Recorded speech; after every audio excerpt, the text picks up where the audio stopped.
Hello and welcome to 6 Part. Today I'm gonna start a new series, What If Deku Had One for All, with a gamer Quirk. Part 1. If you enjoyed this video, please give it a big thumbs up, and to watch more videos like this, subscribe to my channel and turn that bell notification on so you never miss an upload. Now wasting no more time, let's begin.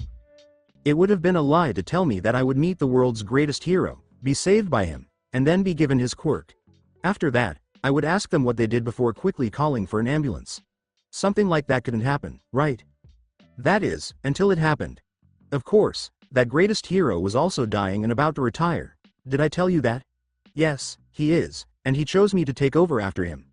Me? That person had no quirks and was always in the right place at the right time.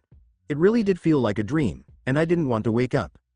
I did wake up the next morning, but what I was about to see made me doubt my sanity and clarity even more. Hey, welcome to life's game. After I opened my eyes, that message showed up over my head. A green text box that looks like it came from a computer game. I lay there frozen and tried to figure out what was going on. Okay, either someone is playing a joke on me with their quirk. I have finally lost it. Or I took something by accident and it's just now starting to work. I don't know which is worse. When I stood up, I saw that the screen seemed to move with me. Another thing I saw was a small white arrow in the bottom right corner. I pushed the arrow because I had nothing to lose. To my surprise, I touched something that looked like glass, and the text changed. Hey there, I'm Asobi, and you could call me a god. You might ask, why am I here? I'm bored, so I chose to play a joke on you normal people for a while. How? By, of course, giving one of you an unfair power. I remember hearing a naughty voice while reading it, even though it was just words on a screen, along with a burst of laughter that seemed to never end. No matter what it was way too complicated to be a joke. And I'm pretty sure that not even the strongest drugs could do this. Right, please don't bother me again. In short, this is what's going on. You can call this quirk your own. It's known as psych. Give it a name. Now that it's your quirk, I'll let you handle it. Instructions are the only thing I'm going to give you. That was the only clue I had before a huge book with 1,000 pages hit me in the face, which didn't seem to weigh anything. As crazy as it sounds, I'm beginning to believe him. That being said, why am I not freaking out right now? To be honest, it was beginning to worry me. Even on the best days, I was a jumpy guy. In fact, today has not been my best, but I'm fine. Get the manual and read it.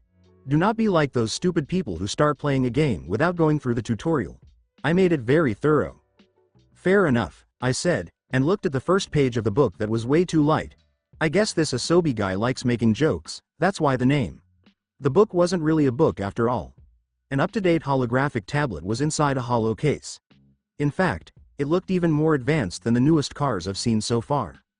I turned it on and saw a logo that looked like a globe. Then it changed to a simple screen that said, "Congratulations, Izuku Midoriya. Your life is now a game. For you and the people watching at home." Applause from the crowd. Obviously, this has some pretty cool benefits, such as, but not limited to, the ones below. Gamer's body. The user's body now moves and feels like an RPG character's. Not sure about this? Please take a look at the upper left corner of your vision. I almost didn't want to do that, and there was a red health bar ready for me. It had the numbers 100 written on it. I was at least healthy. At least physically. When I went back to the tablet, it changed right away to show the next advantage. Gamer's mind. All effects that are bad for your mental health are lowered. Positive emotions are not lessened in any way, and the player can still feel them. The same goes for neutral emotions. Negative feelings are only 30% as strong as they could be. Can be changed to suit your tastes. Okay, that makes sense. For a beginner skill, that was pretty amazing. I should get up now.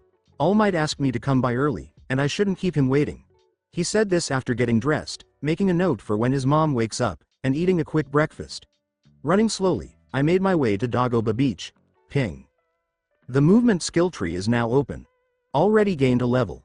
As of level 14, this skill raises your running speed by 7% for 2 SPS. Just below my health bar, a green stamina bar showed up. It began at 200, and as I ran, it slowly ran out.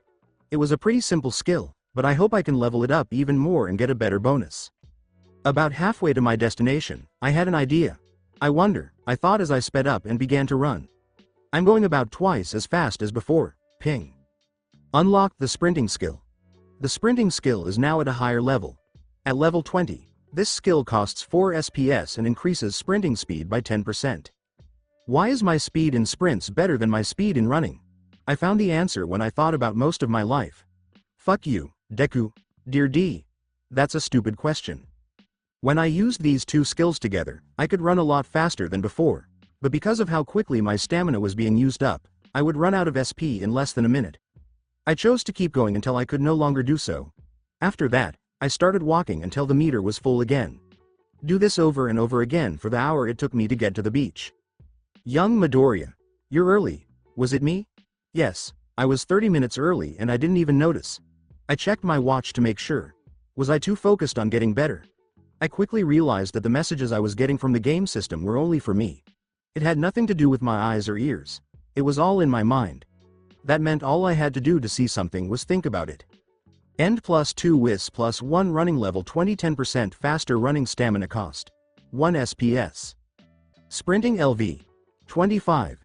Speeds up sprinting by 12.5%, costs 3.5 SP.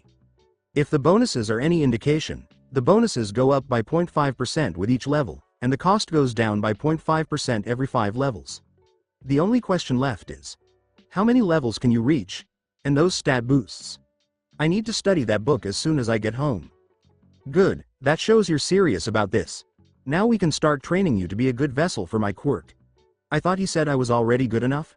Okay, I guess he means my body. That would make sense. I look down at my skinny body. He smiles and points to a pile of trash a few meters away. I get it.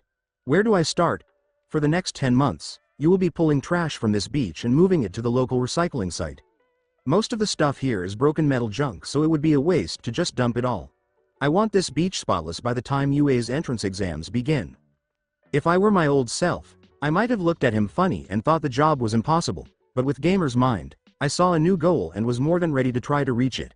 I gave him a nod and went to work. All Might's point of view, Izuku's determined face made him shiver a little as he thought to himself, wow, he didn't even question it. The kid's got determination, I'll give him that. This just proves that I made the right choice, he said. And that was the start of 10 months of hell for his new student. Epic workout montage. Let's go, 1 month in. All Might wasn't a very good teacher. Okay, that was pretty direct, but it's still true. He was a great coach and a great motivational speaker. But a teacher? Not at all. I told myself, thank goodness I have the gamer to fill in the gaps, as I carried 2 microwaves to a pretty big pickup truck I had dug out the day before. It turned out to be fully functional. Did All Might know that? Because he could be sneaky and useful at the same time, it wouldn't surprise me. Our new transportation made it possible for me to almost triple my time. It was several kilometers to the closest dump or recycling center, so this was a nice addition. Because the truck made my load lighter, I was able to clean up 15% of the beach in the first month alone. Everyone in All Might was impressed, and a little suspicious, but that would come up later. Now let's go back to the gamer. I finally got through reading the manual. It had a huge amount of information on it, and the game itself was very big. There were so many skills that it seemed like most of the progress depended on them. Let me know of an action, skill, or talent you can think of. It was likely a skill. In that vein, I had the following. Running level max. 15% faster running boost cost. None. Sprinting LV. Max. Speeds up sprinting by 25%, costs 1 SP. At level 30, the player can run freely on rough ground without any problems. Costs 5 SPS and speeds up movement by 10%. Controlled breathing LV. Max. Regeneration of stamina is sped up by 100%. Current regen, 60 SPM. Gets you 1 AGI per level up to level 10. The player can move 75% slower on vertical terrain if they treat it like any other terrain. Combat LV. Max without weapons. Opens the fighting skill tree. Gives 1 STR per level. When the player attacks without a weapon, they do 30% more damage. Boxing level 20. Each level gives you 1 AGI and 1 STR. When the player is in boxing form, they do 20% more damage. Heavy lifting LV. Max. This skill opens up the labor skill tree. Each level gives 1 STR and 1 end. It lets them lift things that are 60% heavier than usual. The current limit is 80 kilograms, and each extra 10 kilograms slows the player down by 25%. Very hard studying level max. Gives 2 int per level. Speeds up the learning process. Everything you read, hear, or do will be remembered for sure while you are active. It costs 15 SPS. These are some of the most important things I've learned in the last month. To find out what the level cap was, each skill had a rare version of it. For example, running was only commonly rare. In other words, it could only reach level 30. A rare skill, on the other hand, was sprinting. It could reach level 50. From most common to least common to rare to epic, the rarities were listed. Level caps of 10, 30, 50, 70, and 90, in that order. There was a small chance that there was a sixth rarity with a cap of 100.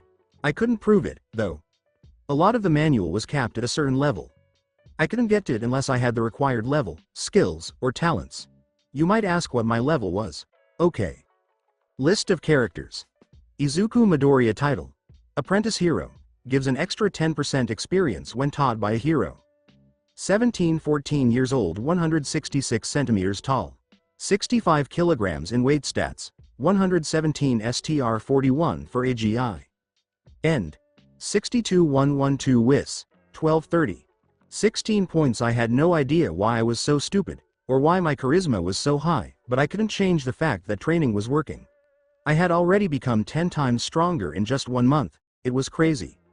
But this skill is by far the most important one I have. This is the only epic level skill I have. Look at level 32. It gives you 1 int per level. Based on their skill level, the player can look at any object and get information about it.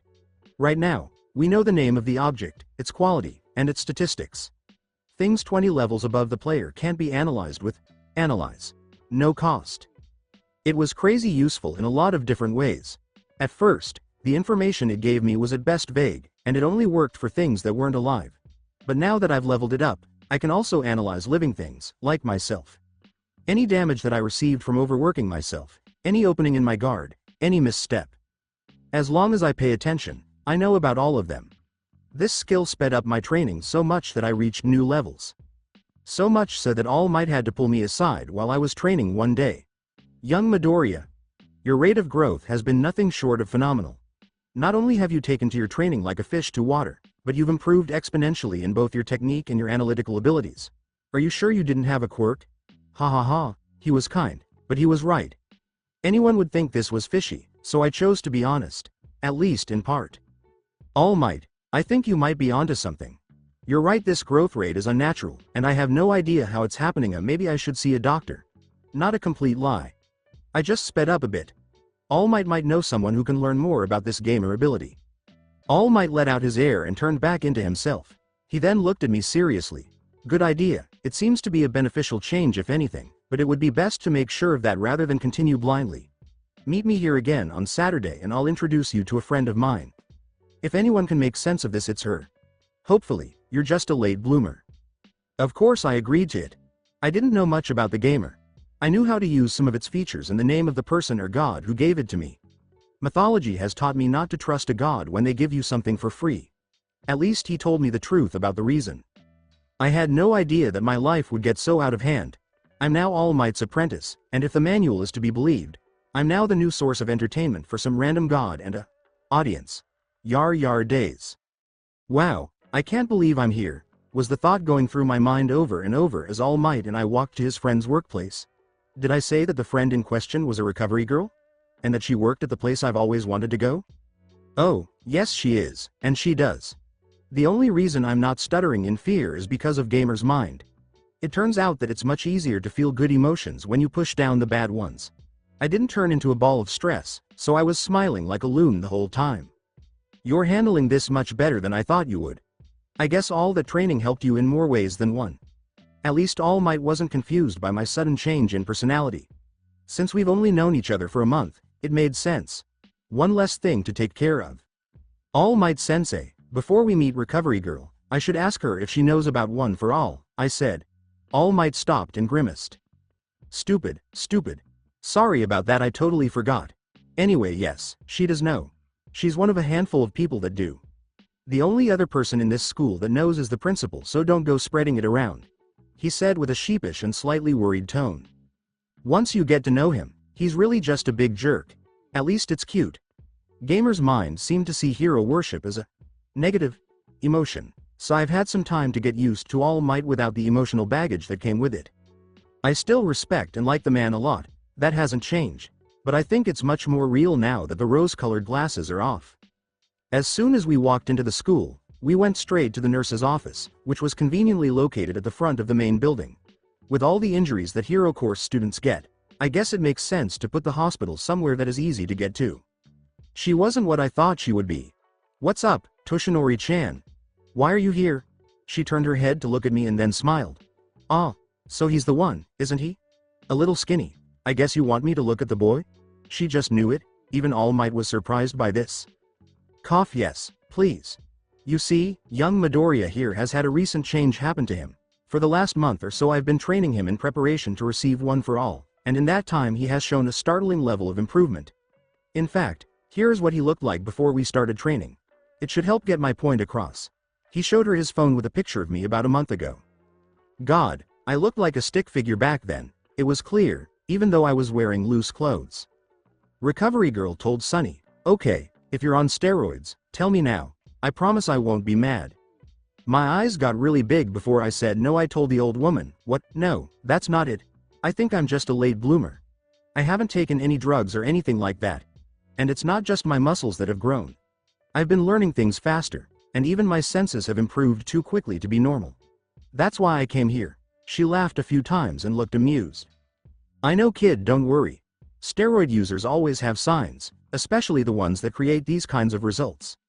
You haven't shown any of these signs, and I know that Toshinori is a better judge of character than that." She smiled at me. "What happened to you is strange, though. I can do some blood tests to see what I can find, but until they come back, you'll just have to pray that it's not too bad." I agreed, even though I already knew what the ability did. It was important to make sure that it was in my DNA. Asobi told me he was giving me a quirk, not a magic power, so it has to be biological in some way. Skip 1 month in time. Recovery Girl hasn't talked to us in a month. Soon, the results should be ready. Recovery Girl saw a lot of different things that she wanted to look into more, which made the analysis take a little longer. All Might and I kept training while I waited for my results, though we had to make some changes to account for how quickly I was growing. One of those changes was what I called resistance training. No, not the normal kind. I had to train myself in this way or I might have looked crazy. It looked like I could become less vulnerable to different kinds of damage. I learned this the hard way when I fell from a tall stack of trash and hit a microwave before All Might could catch me. I learned the skill Resist Blunt Force and opened up the resistance skill tree. I knew what I had to do because skills get better with use and my regeneration rate went through the roof because of the gamer. I swear I'm not a sadist. I just wanted to make it through anything that came my way. You can see where I was going with that since fire has a lot of quirks. When we talk about that regeneration rate, it was completely broken. When I began, I had 100 horsepower combined. Thanks to all the increases to my end stat, my health pool was now at a nice 1210. Each point in endurance is worth 10 horsepower. But that wasn't the crazy part. An average human without any enhancement type quirks had an average end score of 10. That meant I was 12 times more durable than most people, but what really made me stand out was my natural regeneration rate. It always came back at 1% horsepower per minute. In other words, I could be fully healed from any injury in less than 2 hours, as long as nothing kills me right away. It was so much better than most healing type quirks, especially since my regeneration didn't seem to wear me out at all. I began my resistance training with a small lighter, a cheap one I got from a store close to my apartment. At first, it hurt like hell, but I'm glad I learned 2 skills instead of just 1. Fight off fire and dull pain. One made it so that heat sources did a little less damage to me, and the other made pain a little less painful. I could still feel it, though. Instead, I felt like I was separate from the feeling. It's kind of like getting hurt in a video game. It looked like your avatar was hurt, but you weren't really hurt. When I first started training, I had to take things slowly. But because the skills also made me more durable, my healing rate would also go up, giving me more health. I didn't make as much progress in general training as I did in the first month, but it was still pretty good. When I pushed myself to the limit, all of my stats went through the roof. Almost every skill gave me small stat boosts, so they went up on their own. Here are the results of another hard month of training at the shonen anime level. The Izuku Midoriya 25 title, Hero in Training. 1210 HP Sulfur Monophosphide, 2420 STR, 150 AGI, 220. 121. End int. 140-40 WIS 70. 24 points. Some changes were made to the stat sheet to make it easier to read, and any extra information was taken out. I still didn't understand why my int was limited to 140. It could have been my natural limit. It's possible that studying didn't help you much. Soon, I'll do some puzzles or something to see if I can make the cap better. All of my stats are pretty much at the point where I can handle the power of one for all without blowing up. I still wanted to clean up the beach though before getting it, it seemed right. That being said, I was almost done. There was trash on about 25% of the beach, and most of it was small things that were easy to pick up quickly. When I first started, there were big refrigerators and whole cars on the beach. I had already found my way to Dagoba when I came across a strange sight. Around her were a group of middle-aged, overweight, and frankly ugly men. The girl had auburn hair, wore a gray hero hoodie, and carried a duffel bag. How much more overused can you get? I see where this is going, so I might as well try out my new stats. I didn't try to sneak up on them. With my current AGI and STR, I was pretty much a talking cannonball that could walk around. I didn't mean to kill them, so I didn't use that much force to knock them out. After throwing a few weak punches at different KO spots, I turned around to talk to the girl. I asked the shocked girl, "Are you okay?" She had barely time to blink before the whole thing was over. Before answering, she did a pretty good impression of me from a few months ago. She was still stuttering a little. "Yeah, thanks for the help. I don't think I could have dealt with all of them without my quirk." "Oh, don't worry about that. I doubt they saw you, and my lips are sealed." She said she wouldn't tell anyone about me, but I didn't even think of that. Since I have a quirk, I can't just walk in like that. But she's right, and none of them saw me, and I don't believe she'd lie to me about keeping it a secret. A quick thank you to my gamer's mind for keeping my cool while I had a mini freakout inside. Thanks for that. I couldn't just let them gang up on you like that, so I acted. You should really be more careful, by the way. This isn't the safest neighborhood. She looked a bit embarrassed by that. I'm actually new to these parts. I moved here to be closer to my possible new school. My parents kind of jumped the gun and hooked me up with an apartment before I even took the entrance exam. Hopefully, I won't make a fool of myself and fail after all that. Ouch, someone has some pressure on their shoulders.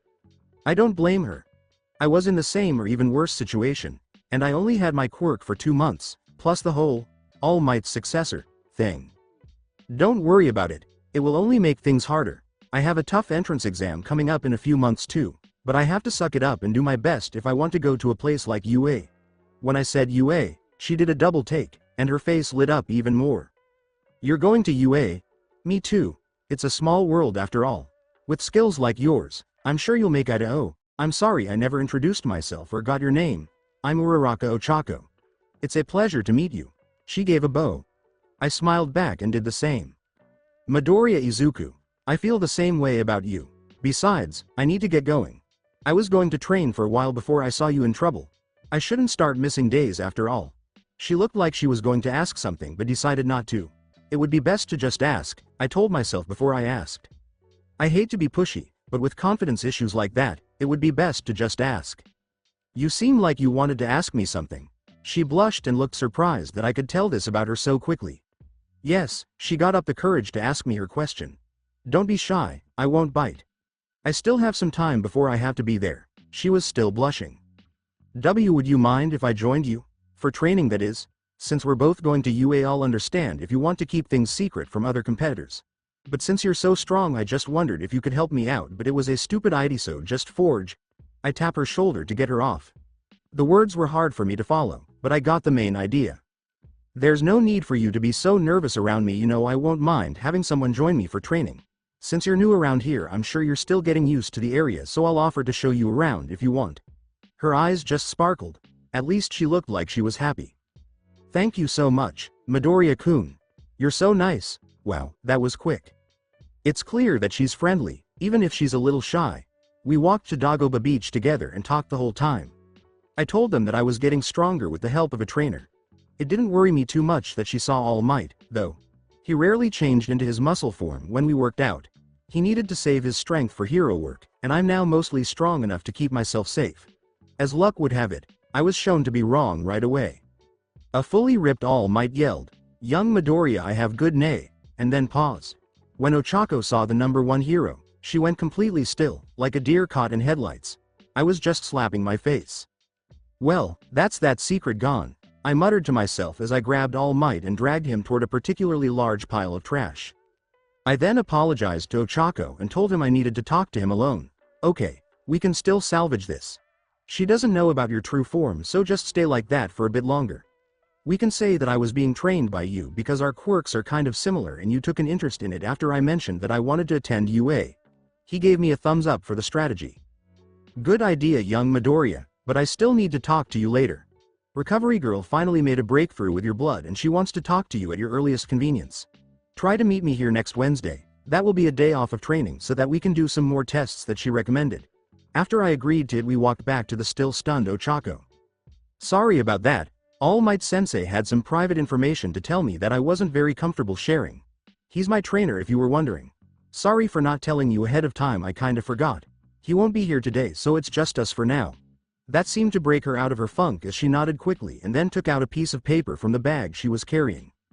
I'm sorry for springing this on you, All Might-san, but can I have your autograph? Right, top hero. I thought that would happen.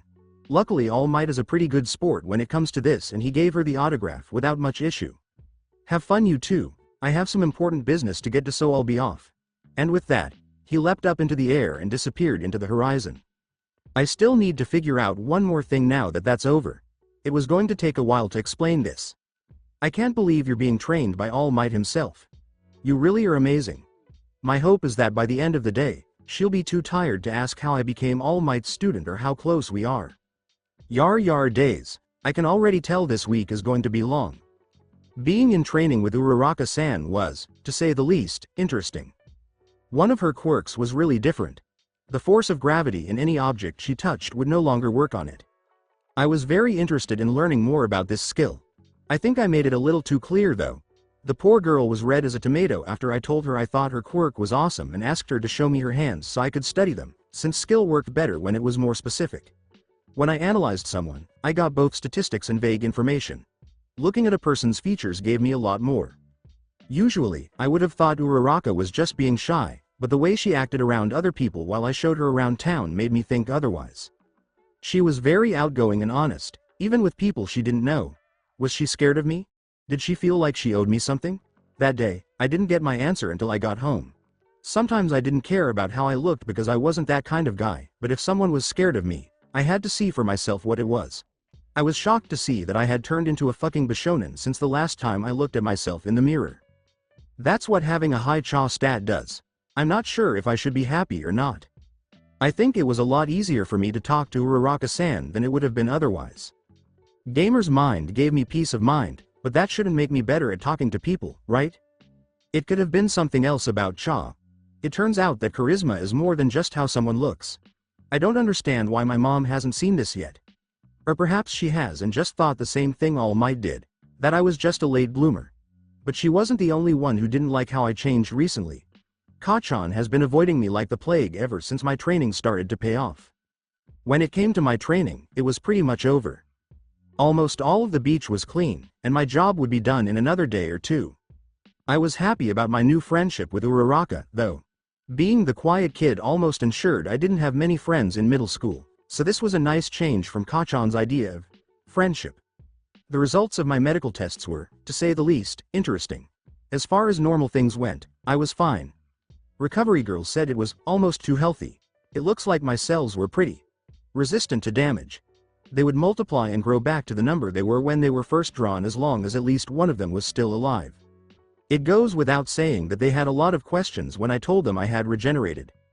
What was clear, though, was that whatever my quirk was, it was strong. I think I'd rather keep it that way.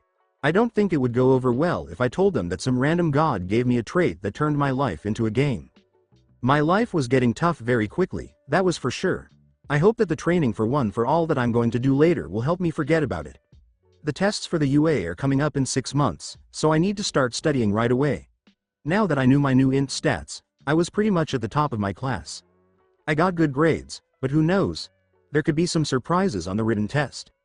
I texted Uraraka on my phone to see if she wanted to hang out because I thought, oh, who am I kidding? I just need a distraction right now. We only met up a few times a week for training and the odd ride around the city to get her used to it. We were friends, but we never spent a day together. She answered right away and asked, hello, Midoriya-kun. Did you need anything? Since she lives alone, I guess she's also pretty bored. The answer I got was so loud it hurt my ears. I was just wondering if you had any plans today. I'm pretty bored, so I wanted to ask if you wanted to hang out. Yes, I mean, sure. Is 20 minutes from now at Dagoba Beach a good time? She asked. I gave it some thought and decided it was fine. Sure, I'll be there. I just need to get dressed and tell my mom I'll be gone all day. See you later. I got dressed and told my mom I was going to spend some time with Uraraka. That seemed to get her pretty excited. When she first came to train with me, I told her about Uraraka. I knew what she meant when she said, "Have fun, Izuku. Just don't do anything I wouldn't do," but I chose to ignore it. Uraraka and I were not like that, and to my relief, Gamer's mind also made me feel less embarrassed. Something I was thankful for. Before I went to the beach, I stopped to think about all the hard work that had gone into making it possible to see in the first place. It was pretty much just a dump before I started cleaning it up. With garbage piles so tall that they blocked the view of the horizon. Now, it looked pretty clean in fact. With only a few empty bottles and a few pieces of cardboard here and there. I felt very proud that I was the only one who cleaned up the place. As I walked, I smiled and almost forgot I was walking. It wasn't until an energetic voice woke me up that I realized I had arrived at my destination. Calling out, "Midoriya-kun. I am here." Uraraka smiled and did what I thought was an All Might impression. I give her a smile back and speed up again. That wasn't a good choice because she ran right into me with her eyes closed. I was tough enough to stand my ground, but she was a different story. Eee! She yelled before she stopped falling. I caught her before she fell, so my arm was around her waist and my face was right next to hers. "Are you okay? You shouldn't run with your eyes closed like that," I teased her as her blush got even redder. Then I let her go. She was frozen for a moment before she realized she was still very close to me. "Sorry, Midoriya-kun, I was just so happy to see you. That's not fair. I can't be mad about something so cute. I wasn't really mad to begin with, but that doesn't matter now." Sheepishly, I told Ochako, "Don't worry about it. Do you have any ideas on what to do?" I really didn't have any plans for what to do to kill time. He looked confused, probably having even less of a plan than I did, but he ended up giving me a pretty good idea. "How about we take a walk in the nearby park? I still don't know the city very well, and I don't have much money to spare. Sorry if it's too boring." Again, there's shyness. This time, though, for a different reason. We went for a walk and talked to each other along the way. "Don't worry about it, Uraraka-san. I could use a relaxing walk with good company, no need for anything fancy. Specifics about what we were going to do after we passed the test." She said excitedly, "I don't know really. If I do pass, I just hope that we'll be in the same class. It would be great to have a familiar face to talk to." This made me shake my head a little. "There's no if about it. I'm sure you'll do great on the test. You've come a long way since we started training. During our time together, I taught her how to box. The fighting style didn't really work with her personality, but it did teach her how to fight well. Her footwork has gotten a lot better. She couldn't really beat me in a fight, though, because our stats were too different. Thank goodness she didn't ask too many questions about All Might. The ones she did ask were mostly general ones that had nothing to do with why I was being trained by him. If you say so, Midoriya-kun, but I still worry. Well, she'll understand after the tests." We walked for a while, enjoying each other's company, until we saw someone we knew. Or at least something I know. "Deku? What the hell are you doing here?" That's a voice I haven't heard in a while. My old best friend and Musudafu's resident expert on explosives. I was really worried. "Kachan? How's it been? I haven't seen you in months." Kachan wasn't always this alone. In fact, he was usually very social. "Maybe I didn't want to see you. Ever thought about that? I still don't know you should understand. And what's with round face over there? You finally got a girlfriend or something?" I don't know what I expected to say. This was very Kachan. Uraraka stuttered. I'm not high, but she wasn't used to Kachans. She was still too shocked to properly deny anything, though. I decided to help because I knew how patient people had to be with Kachan better than anyone else. Because of Kachan's personality, it didn't matter what I said. I tried to explain, "Whatever you say, Kachan. As for your earlier question, Uraraka-san and I were just hanging out for a bit." The angry boy tsked at my answer. "Whatever, I saw that you've been training lately. Don't think it will make a difference here. Nobody with no quirks like you still has no chance at getting into UA. Let alone beating me." He bragged, which made the newcomer feel confused. Uraraka was shocked by Kachan's insult and simple lie. Quirkless? What? He asked. To be honest, she couldn't say anything because she was so shocked by the explosive Quirk user's personality. I could still make this work. I'm not quirkless anymore, Kachan. You've been avoiding me for a while, so I can see why you would think I was. Turns out I was a late bloomer. He didn't like that. Of course, I knew it was Kachan I was talking to. It's not going to end well. Bullshit. Do you really think I would believe that crap? I think I should let him calm down for a while? Trust whatever you want, Kachana. I'll be able to prove it when the entrance exams come around. You should study hard for them, because if you don't, I might just beat you. Until then, I say as I walk away, Uraraka following behind because he doesn't want to be close to the angry Kachan any longer. That last comment really hurt her feelings. What was up with that guy? He seemed really mad at you. Or just mad in general. And why did he call me round face? Most of the time, he calls people dirty nicknames. As for the anger, that's just how he is. Sorry about that. I said I was sorry for how my childhood friend behaved. It's okay, Midoriya-kun. Also, why didn't you say no when he called me his girlfriend? She asked shyly. I stopped moving. Oh crap, I forgot about that. I hoped she wouldn't get mad. Sorry about that, Uraraka-san. I barely noticed when he said it. I'm sorry if it made you feel bad. I quickly said sorry, hoping to get away with it. Oh, no, it's okay. I was just surprised. I mean, I'm not even in your league, she said shyly as she looked down at the floor. That was definitely wrong. I knew she had low self-esteem sometimes, but this was too much. Don't talk like that, Ochako-san. You're more than good enough. If anything, I'm the one that doesn't deserve to be with someone as nice as you. I told her before she froze. That's when my int, Cha stat started to work. Did we just tell each other the truth? Oh no, we did. I am not ready for this. Did she also figure this out? When I looked at her, she was almost steaming from the ears. Yar days. I just wanted a normal day to hang out with a friend for a while. Instead, I met up with an old friend and challenged him to do better on the upcoming tests than I did. And getting a girlfriend in some way. Just why does my life have to be so hard? 1 week after the event in Bakugo that day, All Might and I got to Dagoba Beach a few hours early. The beach wasn't even recognizable. It now had clean, almost white sand that could compete with the best beaches in the world. We stood there and looked at the finished product. There wasn't a bit of trash or dirt to be seen. Young Midoriya, I can't even begin to tell you how proud I am. Originally I had expected this to take the full 10 months to complete, and even then I wasn't too sure that you could pull it off. But this, you've completely surpassed my expectations. It is time. He took a hair from his head and held it near me.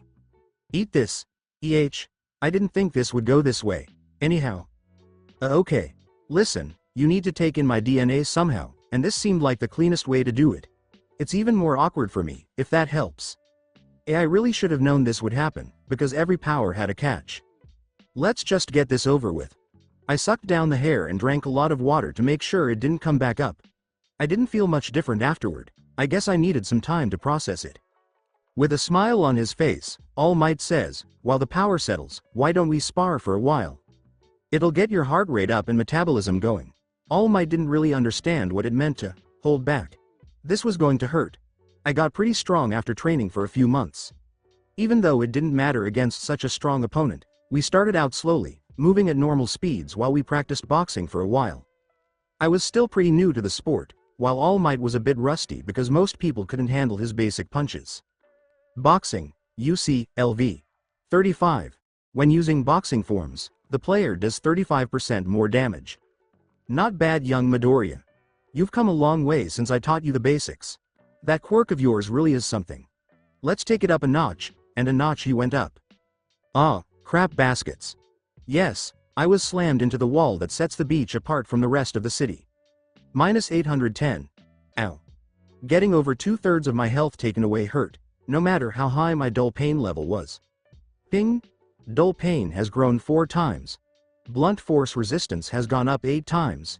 Even so, those notifications made me smile. Ochako spoke up from the stairs that led down to the beach. Is this a bad time? She was only there to see me hit the wall. Deku-kun, are you okay? Why are you smiling? She asked. I gave her a thumbs up and then my body fell out of the small hole it made. I fell flat on my face, but luckily the clean sand caught me. I say, I'm fine.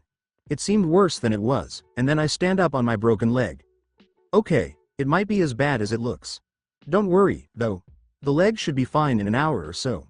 All Might felt bad about going too far. I think he got too excited when he saw how far I had come. Only you could take a punch from All Might in a broken leg and act like it didn't happen, Ochako asked in a curious tone. I kind of gaped at that. That's not how I come across, is it? Oh, of course not.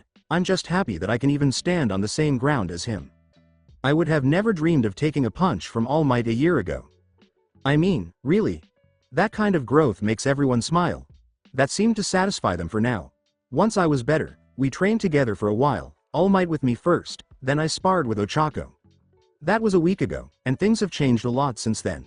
To be clear, we call each other by our first names. I've even told her some of my secrets. Not about One for All. That wasn't my job. But I did talk to her a little about the gamer. Even though I didn't tell her about Asobi, she does know about skills and levels. Like how quickly I could make them better. I didn't think she would handle that well, but she did. I was shocked when she called me by that name. You just keep proving me right. No matter what you say, you're amazing, Deku-kun.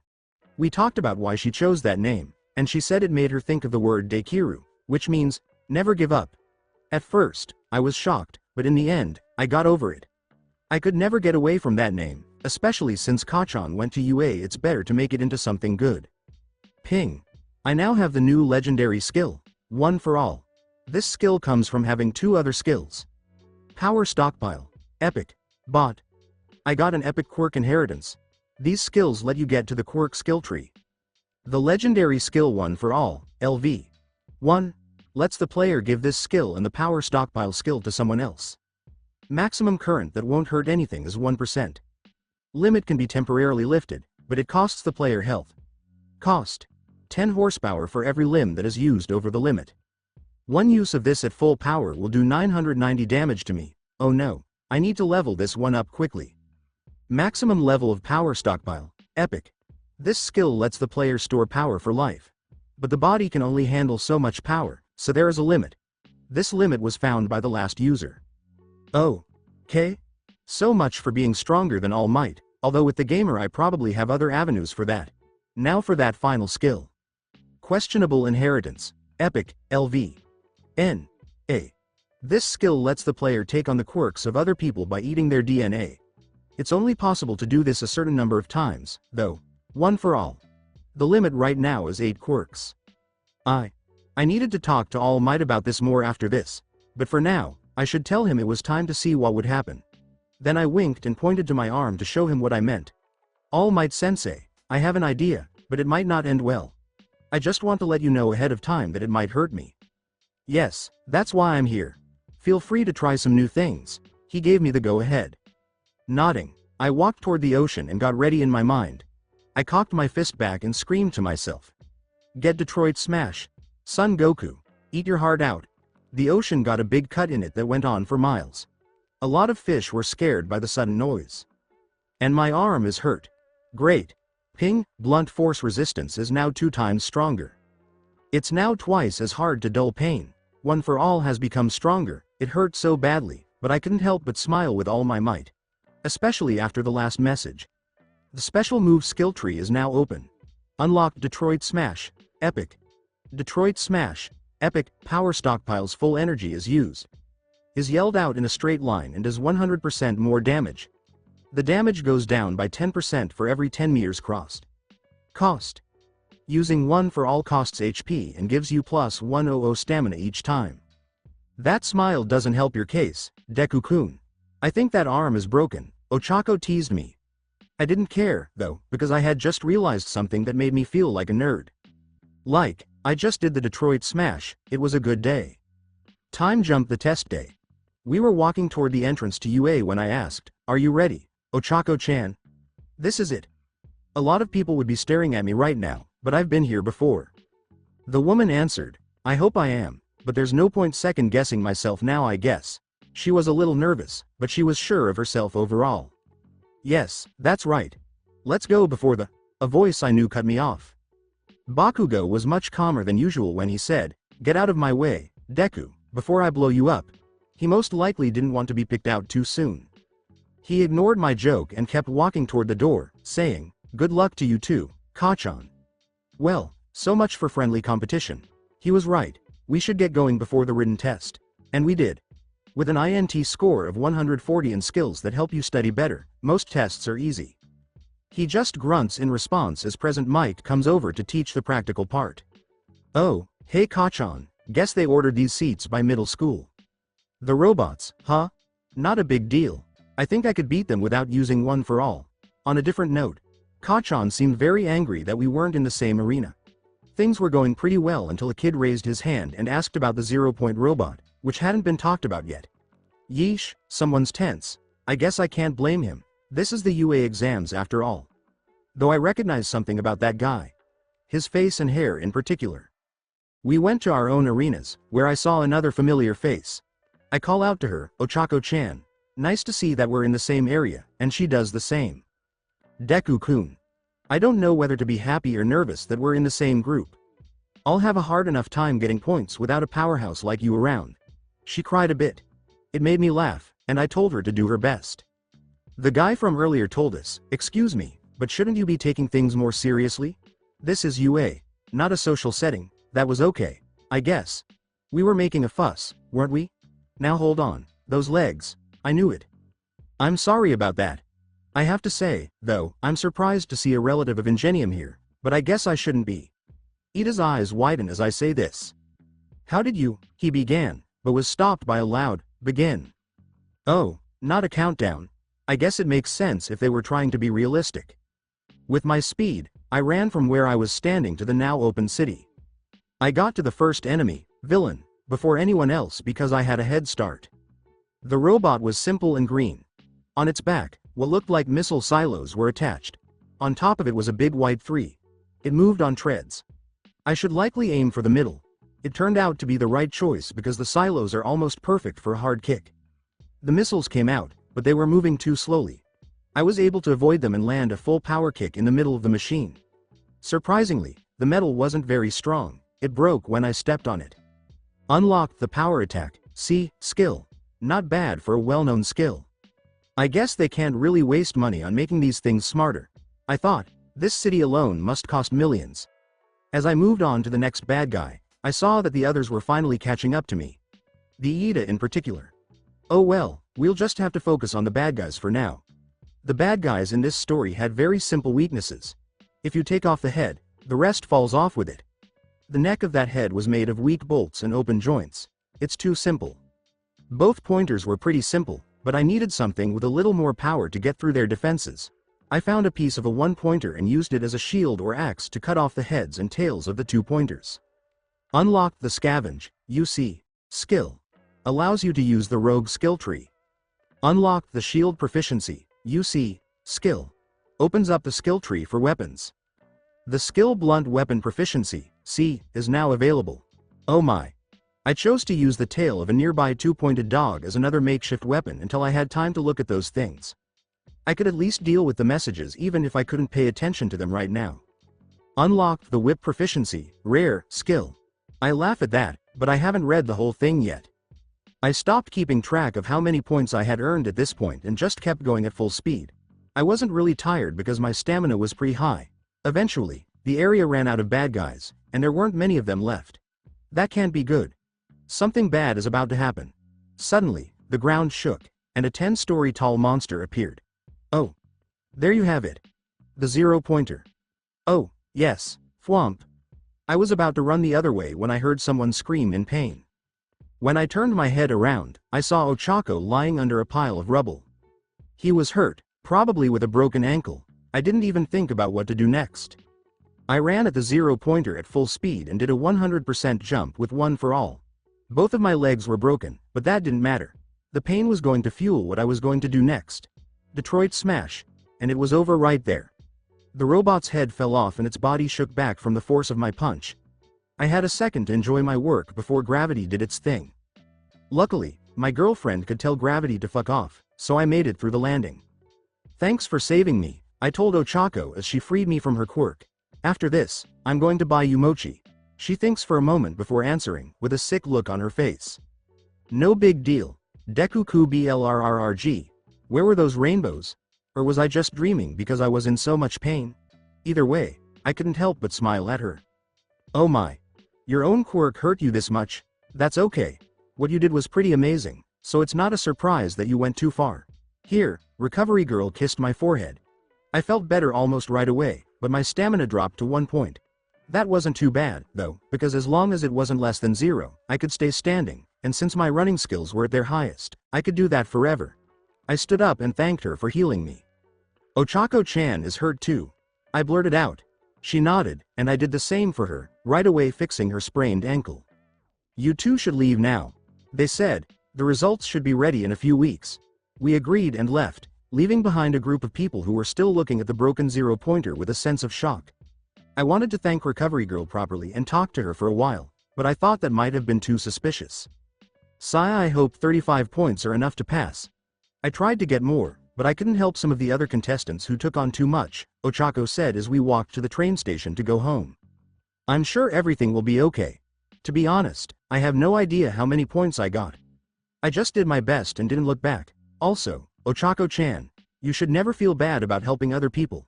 You did the right thing. While I reassured her, she smiled and seemed a little calmer. In the spirit of helping others, Deku-kun, you really saved me back there. That unique move of yours is really something.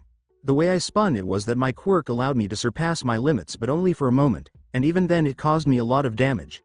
It seemed like a decent explanation at the time. I'm sure I'll be able to tell her the truth soon. She gained a mischievous smirk. I think that you deserve a reward for saving me. I'll do it right now, in fact. She kissed me right on the lips, which caught me off guard. Best reward ever. I'm buying her seconds. After a few more seconds to ourselves, we realized we were in public. It wasn't a big deal. Today seemed like a very good day. I took Ochako out to eat her favorite sweet the day after our tests, as promised. She said, "This is some good mochi." Yes, it really is. The green tea mochi is especially great. It was also surprisingly cheap. It was at least now that I had found what had to be the gamer's best feature. Sure, I was lying, but it was still pretty cool. It let me change any item I found into any currency I wanted by using the value that the game gave it. It only worked on things I owned, though, and the game guide said it wouldn't work in battle, so most of my plans for it fell apart. It was still incredibly useful, though. For extra ease of use, I had a basic system for keeping track of my inventory. When an item was turned into money, it was saved in a pocket dimension that I could access. This also helped me keep track of small amounts, since some things were worth less than 1 yen. In a very literal sense, it made me want to clean up the streets. Though the money was about the same as a basic part-time job, I was happy to do it too. I was mostly doing it to follow All Might's lessons anyway. The money was a nice bonus. It turned out to be tax-free as well, which made me feel a little bad. But I was doing a good deed, so I guess it's all good. I hope we get placed in the same class, Deku-kun. It would make the first few days much easier, true enough, although I don't think either of us will have much trouble making friends. Too nice and friendly for Ochako to have any real problems, and I was 9 times more charming than the average person. That hasn't been wrong so far, but I don't know how the game scores it. We should be fine. I doubt we would have much trouble integrating with everyone else, plus they're in the same boat as us. The only real complication I can see happening is if we were in the same class as Kachan. She froze up a bit. Yeah, I could see why she would feel that way. It would be weird if we were in the same class. Are you sure it's okay, Deku-kun? I'm not sure if I can let you pay for all of this. That was the 3rd time she asked. I sighed and said, Ochako-chan, one last time, it's okay. Let me treat my girlfriend once in a while. Think of it as a reward for everything you did yesterday. She seemed to agree, for now.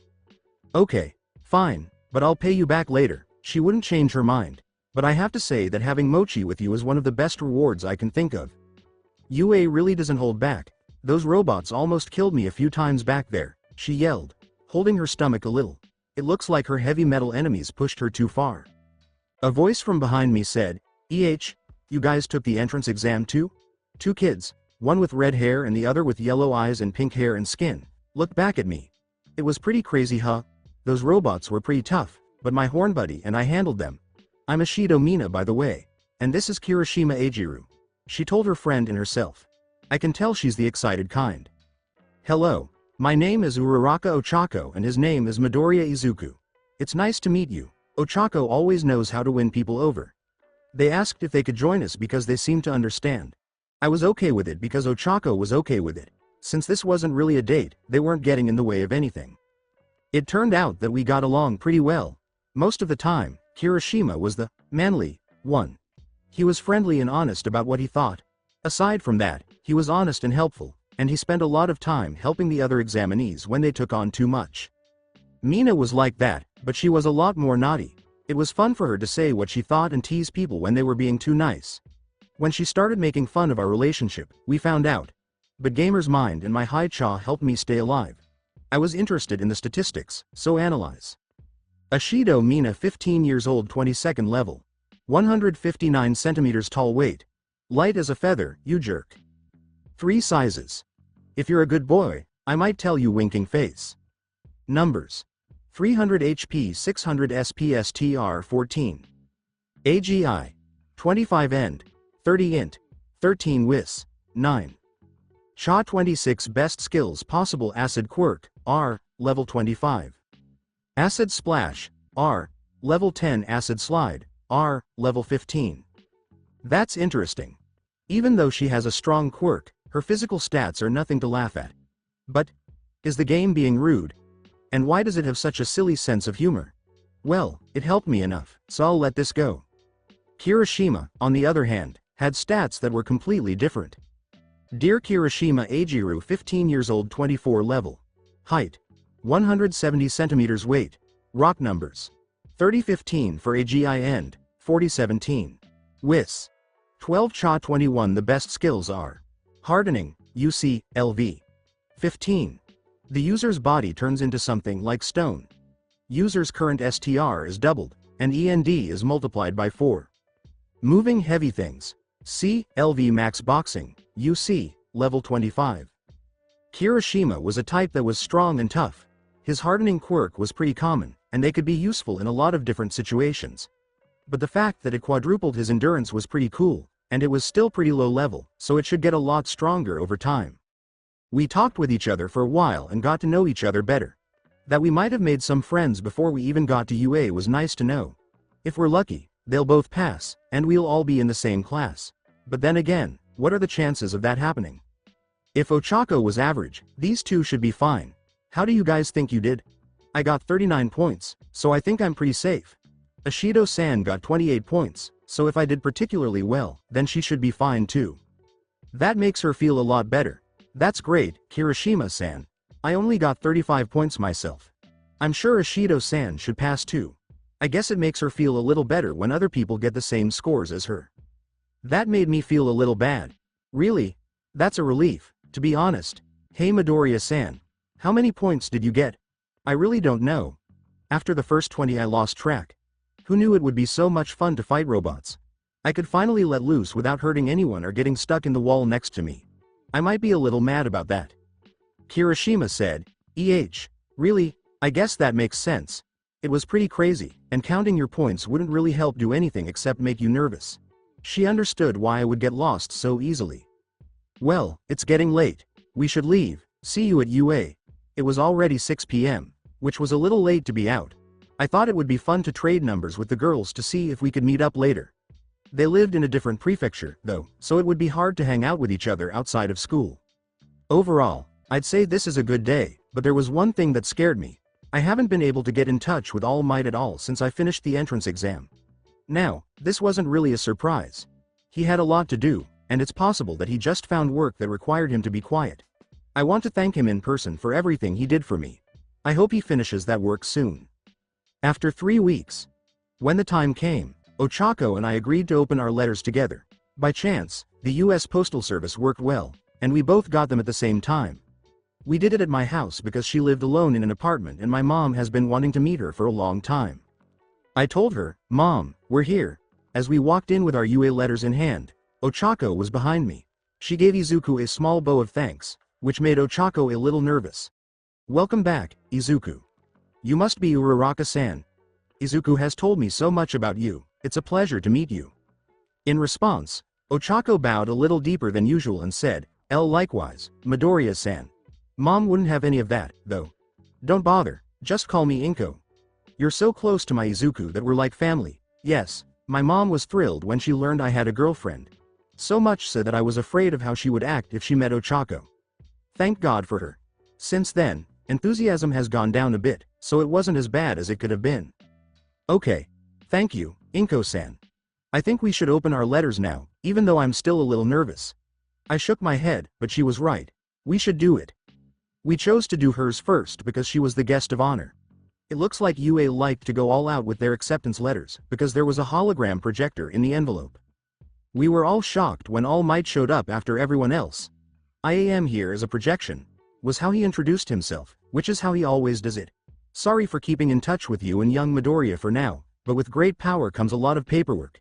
You're looking at the newest member of UA's faculty," he told us, which shocked us and made us laugh almost right away as All Might was scolded for being too showy and taking too long. Well, it's time for your results. You passed the written exam quite easily with a score of 92%. That's pretty good, and it would already book you a spot in UA's general course. But that's not why you're here. You earned 35 villain points during the exams, which is good, but that's not enough to pass on its own. I'm sorry. Ochako was about to cry, and I think my hug was the only thing that kept her together. He kept going, making us more confused, that is if we were only counting villain points. You see, we at UA acknowledge that there is more to hero work than just taking down the bad guys. As such, a group of judges watches over the exams and award points according to how you helped others during the exams. Hero points. You Uraraka-san have earned a whopping 45 hero points, giving you a total of 80 points. Congratulations, you passed with flying colors. I told him out loud, the next time I see him, I'm going to punch him in the face. He tried to hit you with a low blow. When I said that, Ochako looked scared, but Mom agreed with me 100%. You can't make a girl almost cry and get away with it. Well, if I passed, that just means you got in for sure, Deku-kun. Let's read your letter next, she said to calm things down. It felt good to say, you're right. When she said that, she turned pale right away. If he did the same thing with my letter, I'll punch him twice. When I opened my letter, another projector came out. I am here as a projection. The beginning was written in the same way as the last one. My score was the only thing that was different, which surprised me. You did great on the written test. You tied for first place with one of your future classmates. I'll let you guess who it is. When my mom found out that I had the best score at such a prestigious school, she started crying, and Ochako congratulated me by kissing me on the cheek. But of course you're here for the hero course. You've earned a whopping 60 villain points. Now that alone would be enough to earn you a spot in the hero course. However, he explained the hero points system again. Okay, I'll only hit him once. There's a chance I'll use 50% instead of full power. I'll even give you a fair chance to say no. That stunt you pulled with the 0-pointer stunned the judges so much that they gave you the highest score possible. An additional 60 hero points. Giving you a total of 120 points. Congratulations, young man, you even managed to beat my old record. Ha ha ha ha. The projector turned off at his laughter as I stood there stunned. When my girlfriend glomped me, she said, I knew you could do it, Deku-kun. This woke me up. But my mom wasn't so lucky. I am so proud that my baby boy broke All Might's record. Okay. I'll give him a low percentage smash instead. I can't stay mad at him because my mom is too happy. I see what you mean now. I beat Kachan's score and got first place. He's going to be so mad at me, and if I'm lucky, he's in my class. Yar days. Brain, why did you have to end it on such a bad note? It was finally spring, which meant two things.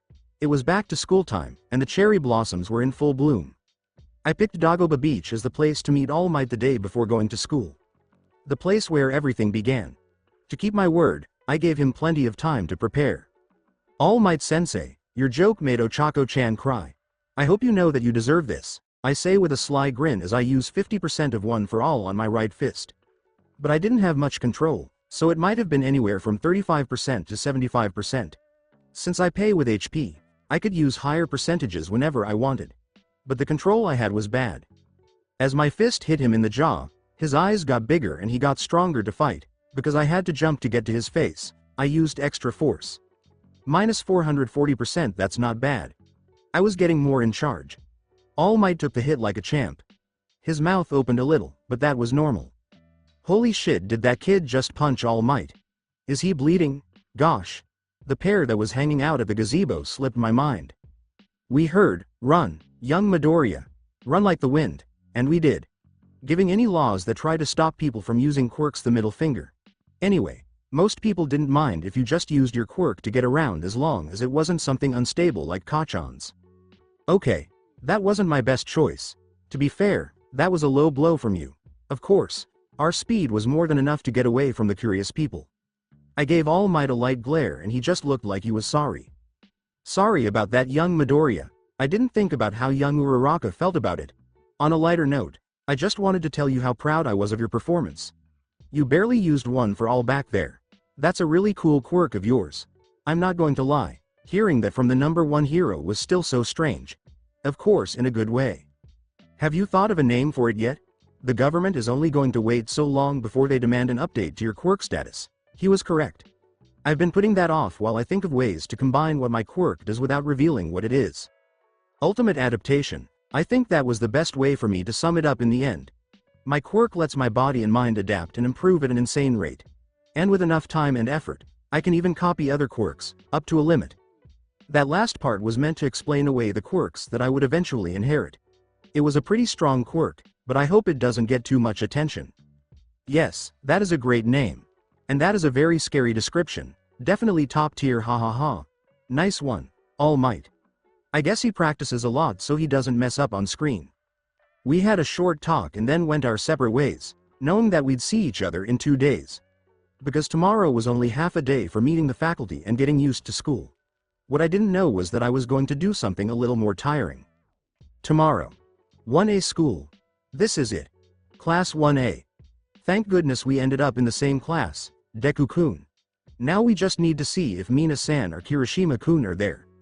I did too, but I wasn't holding my breath. That is, there were 40 students and 2 hero course classes. There was a very small chance that all 4 of them would be in the same class. Ochako opens the door and the pink terror hits her right away. Ochako-chan. Midoriya-kun. I knew we'd be in the same class. Probability be damned. That was nice, so I bucked Kirishima as we walked up to each other. Before we could catch up, a new voice spoke up. Hello, my name is Iida Tenya from Sumei Academy. You're Midoriya-san, right? I would like to apologize to you for misjudging you during the entrance exam. It's obvious that you knew the true nature of the exam. As a student you're clearly superior to me, he said while making big arm movements. Okay. He's wrong about everything, true nature. But I have to ask. How did you know I was related to Ingenium?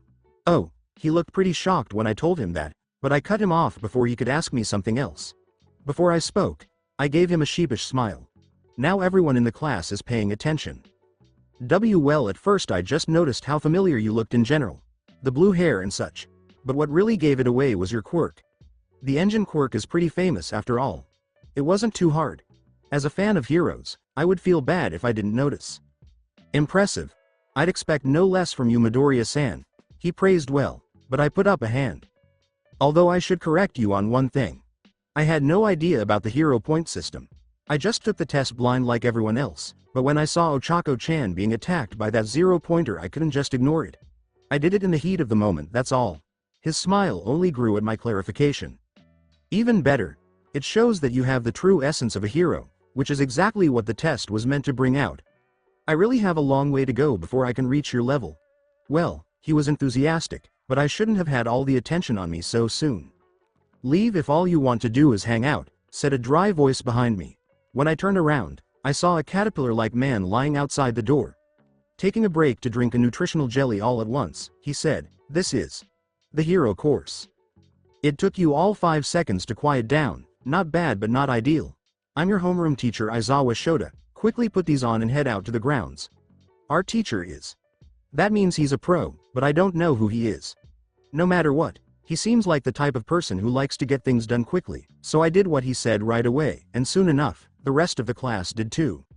When we got to the school's testing grounds, our sister class, 1B, was there to greet us. One of them was a blonde. Deku said, "You passed, but that doesn't change the fact that I'll still crush you." Kachan was in 1B, he also seems to have something to settle. The hero and teacher Vlad King just looked fed up. The blood hero scolds Bakugo. "How many times do I have to tell you to calm down?" And then turns to Aizawa. He was angry and probably a traditionalist, but Aizawa didn't seem to care. "So what was so important that you wanted us to skip orientation of all things? This had better be good," he said. "Today we will have a quirk apprehension test to see where everyone stands. To do this we will be doing a few basic physical tests that you should all be familiar with. However, as the test implies, you will all be able to use your quirks. Vlad-san, would you please send one of your students to demonstrate? Vlad grumbled a bit but agreed, sending Kachan to throw softball. Aizawa told Kachan with a smile, as long as you stay in that circle, you can do anything you want to get the highest score possible. He cocked his arm back and threw the thing into the air. The classic Kachan. Die.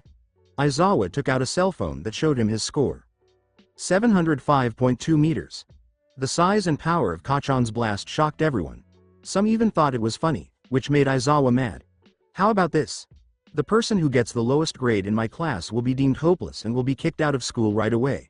That stopped everyone in their tracks. A boy with a headband from our class yelled, "What the hell? That's not fair at all. We just got here." But Aizawa was still not moved. Fair. Natural disasters, highway pileups, villain attacks. None of these things are fair, yet they happen all the time. Heroes exist to overcome and mitigate this unfairness. If you all want to reach the top, then you should get used to hardships early on. This is the UA's hero course. Welcome to your first day. He wasn't wrong. The world was unfair. That's for sure, but this was just. It didn't matter how I felt about it. We all had to show up for the test. The students in Class 1B did really well, and since they didn't have to worry about getting kicked out, they were able to focus more on the tests. Since Vlad was only there as a favor to Aizawa, he got to go first on the tests because of where he was sitting. Class B went first, then Class A's simple 50-meter dash was the first test. The quirks of most of the students in 1B didn't affect their speed, so their scores were pretty normal. But there were a few that stood out. 4.13 seconds. Blast Rush Turbo, for Katsuki Bakugo. Fastest time. 5.31 seconds, he used his tape to help him get to the finish line faster. 5.49 seconds for Mashirao Ojiru. He was fast on his own, but his tail gave him an extra leg to move. Some people made it in less than 6 seconds, but not many. After a short time, our class came along. We were mostly more focused on speed. Iida, Asui, and I all got better than average grades. Suyu Asui. 5.58 seconds, she's surprisingly flexible. I guess a frog quirk can be used in a lot of different ways. Tenya Iida. 3.04 seconds. Wish he could have gone faster but had to wait for time to speed up. He said his top speed was almost twice as fast as what he scored, and I can confirm that with Analyze. 1.6 seconds for Izuku Midoriya. To be honest, I was shocked by my score. I guess AGI doesn't stand for speed alone.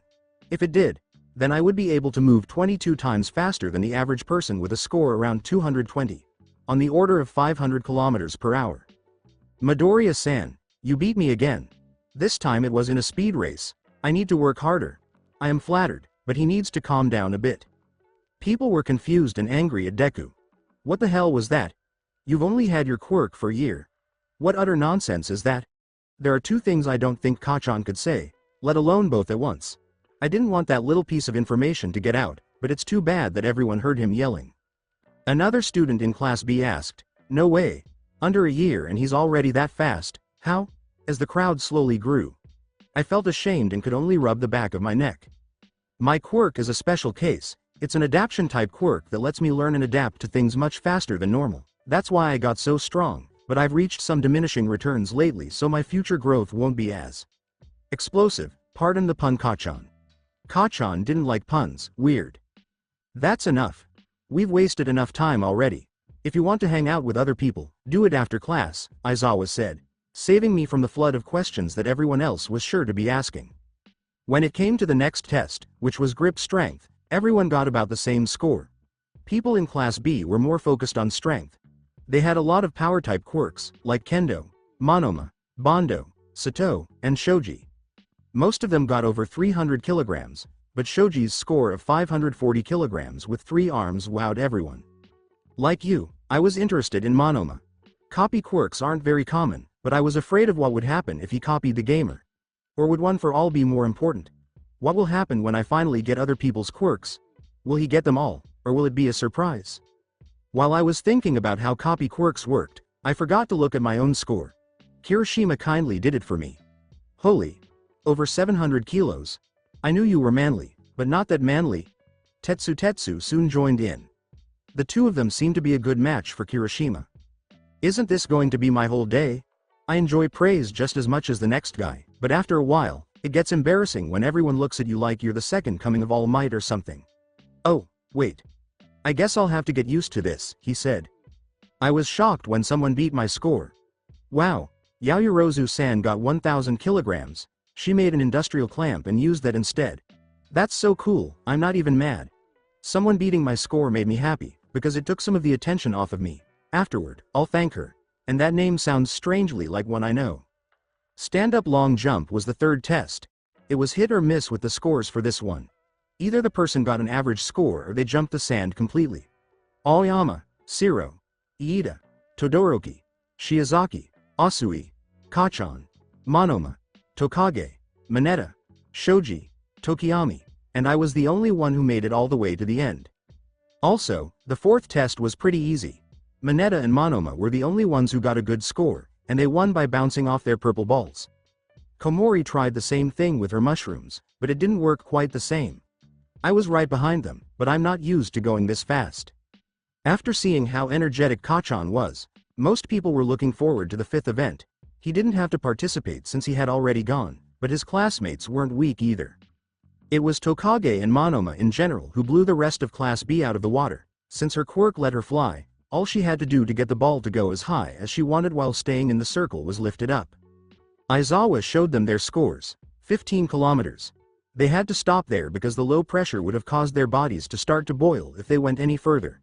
In terms of Class A, we had a bit of an unfair edge. Momo made a grenade launcher that was strong enough for the military and threw the ball almost 3 kilometers into the air. The pigeons were told to carry the thing as high as they could, which was about 2 kilometers. Yeah, it wasn't really fair to compare them. Ochako was our best student in this Oniya. She got an infinity. It was my turn to try when Aizawa spoke up. Midoriya, you showed a level of power that was much higher than what you showed today. There better be a good reason why you're holding back. Oh, he saw that. Let's see if the story All Might and I made up will work. I can use that power, yes, but it will leave me injured afterward. While my quirk does give me a decent regeneration rate, it would still take a while to heal my arm.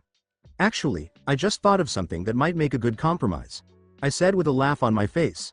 When Ochako saw what I was going to do, he grimaced. I just shrugged and walked into the throwing circle. Deku-kun, this isn't helping your case, you know. It would be helpful for the other students if I gave them some background on this. My quirk helps me adapt and learn.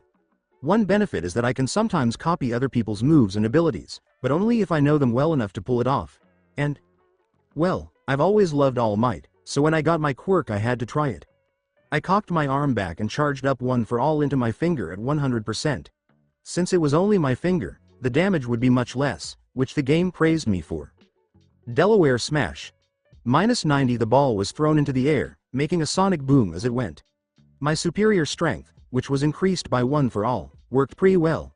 As he showed off my score, even Aizawa was a little impressed by what I did, 6 kilometers. Not only was he impressed, but so was everyone else.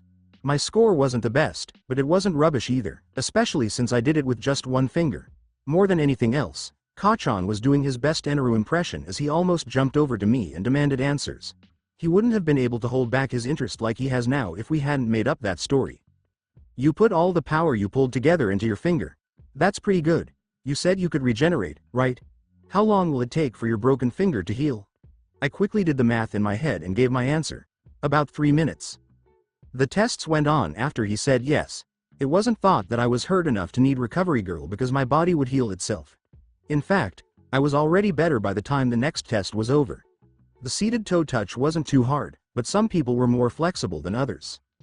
The sit-up test was also very easy.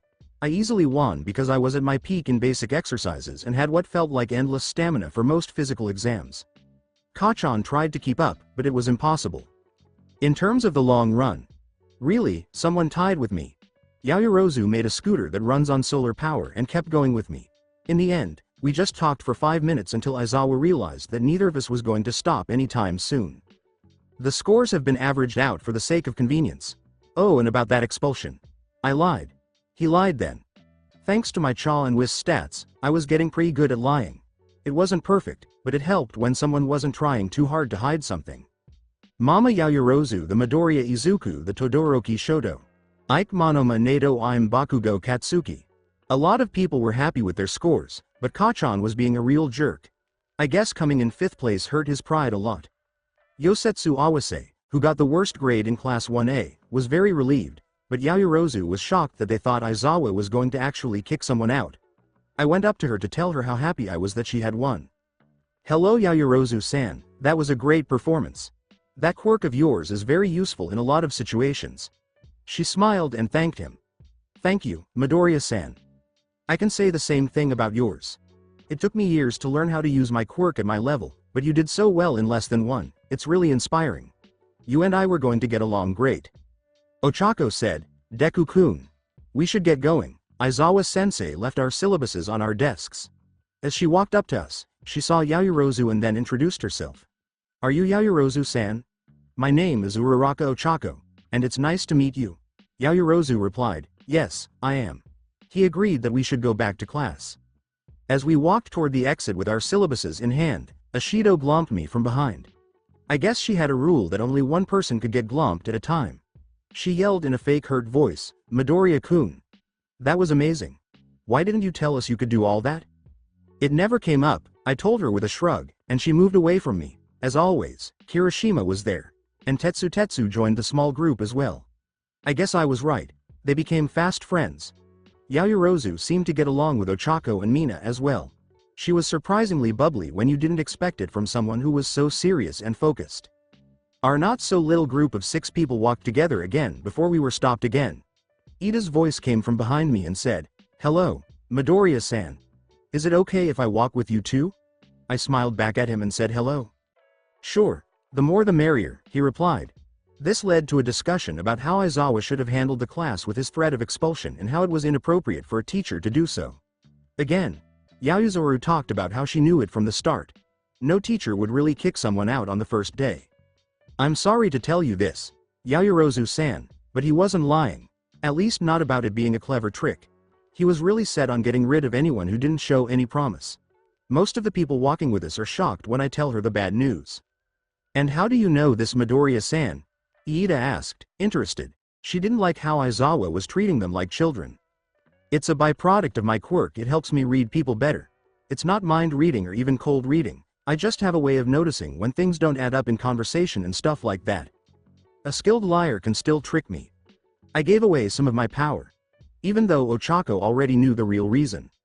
You said that my quirk was amazingly versatile, but yours seems to be just as useful in so many ways.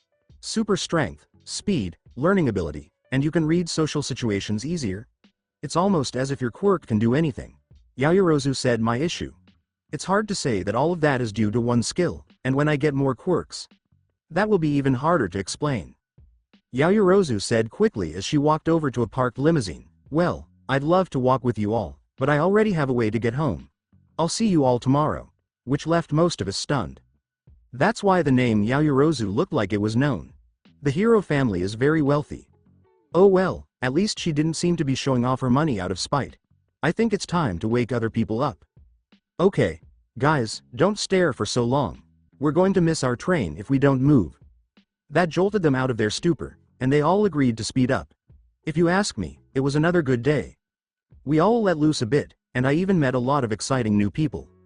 The second day of school wasn't nearly as busy as the first. Homeroom was the first thing we did today. Okay. AKA Aizawa takes a nap while we talk about ourselves. It was a pleasant surprise that Present Mike was a very good English teacher, if a little too eager. English skills, see LV 15. Skill learned. The language skill tree is now open. There are some good things about having a dad who works abroad. When he was with me, he always tried to teach me something. What could be better to learn than the world's most spoken language? 1. The next book we read was Modern Literature by Cementos. Even though the class wasn't really called that. It was about books that were written just before quirks became popular. The modern era came before the quirk era, which came before the hero era. That is, all of these stories were written more than 150 years ago. Plus one whiz for learning from the past. Who knew the gamer was so deep? In any case, our third class was Modern Hero Art History. It is a mouthful, and it was probably meant to be that way. This is how historians play jokes on people. That was taught by midnight, which caught us off guard. A few years of sketching for fun helped me get better, so I wasn't too bad at it. The gamer also helped me with the more difficult things. Drawing, C, LV20 skill learned. You can now use the arts. Painting, C, LV 5 skill learned. Hero skills that are pretty useful. They also made my chaw a little better, so I couldn't really complain. Math with ectoplasm came next. I was already way ahead of this class because I spent a lot of training time last year studying. Simple math was already very good for me, so the class was very easy. After that, we ate lunch, and everyone who ate it said, delicious, thanks to Cook Hero. Lunch rush. He really is the greatest hero there is. As we ate, we started talking. The subject, our next teacher. Can you guys believe that All Might of all people is going to teach hero studies at UA? I had such a hard time focusing on what he said when I saw him on the projector. Kirishima began, getting himself ready for the last class of the day. She agreed, trying to keep things formal with her large group of friends who were all sitting at the same table. I know what you mean. Having the top hero be our teacher is an honor that can't be overstated. Well, it does make sense. All Might is getting older, and this is where he learned. It's not too surprising that he chose to come back and teach the next generation. I excuse him a little, it wasn't really wrong either. Kirishima looked at me a little funny and asked, how do you know how old All Might is? That's not exactly public information. Oh no, I need to save this. He made his debut in America right after graduating from UA, that was 30 years ago. Assuming that he graduated at the age of 18 like most people do, it would make him 48 years old now. The table was quiet for a while until Kachan said one word that summed up what I had said. Near DDD, I'm sorry, I can't really say no to that. But to be fair, Kachan loved All Might just as much as I did. I hate to agree with Bakugo-san, but he's right. You're really a fanboy, Deku-kun. Ochako played along because she knew I didn't want to tell her about my All Might connection. Still, the others looked interested. As a side note, Mina asked, what's the story between you and Bakugo-san? It seems like you two know each other, along with Ochako-san. I never did tell them how we all met before. Kachan and I knew each other since we were kids. We actually used to be best friends, but ever since he got his quirk he grew cocky and became a bully to those weaker than him. Since I grew up quirkless, you can imagine who his favorite target was. That's where the name Deku comes from. It means useless. I don't mind the name now. It turned out well thanks to a special someone.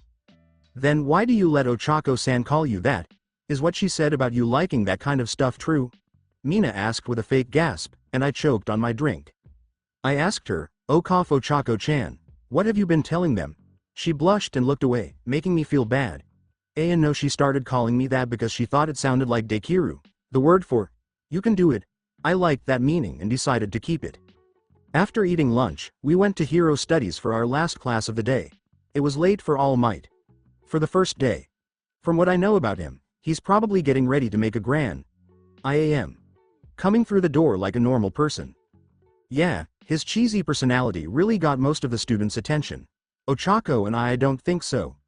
After the first few months, we got used to it and now it seems normal. It says, Hero Basic Training. The class that turns you into heroes. It also gives you a lot of credits.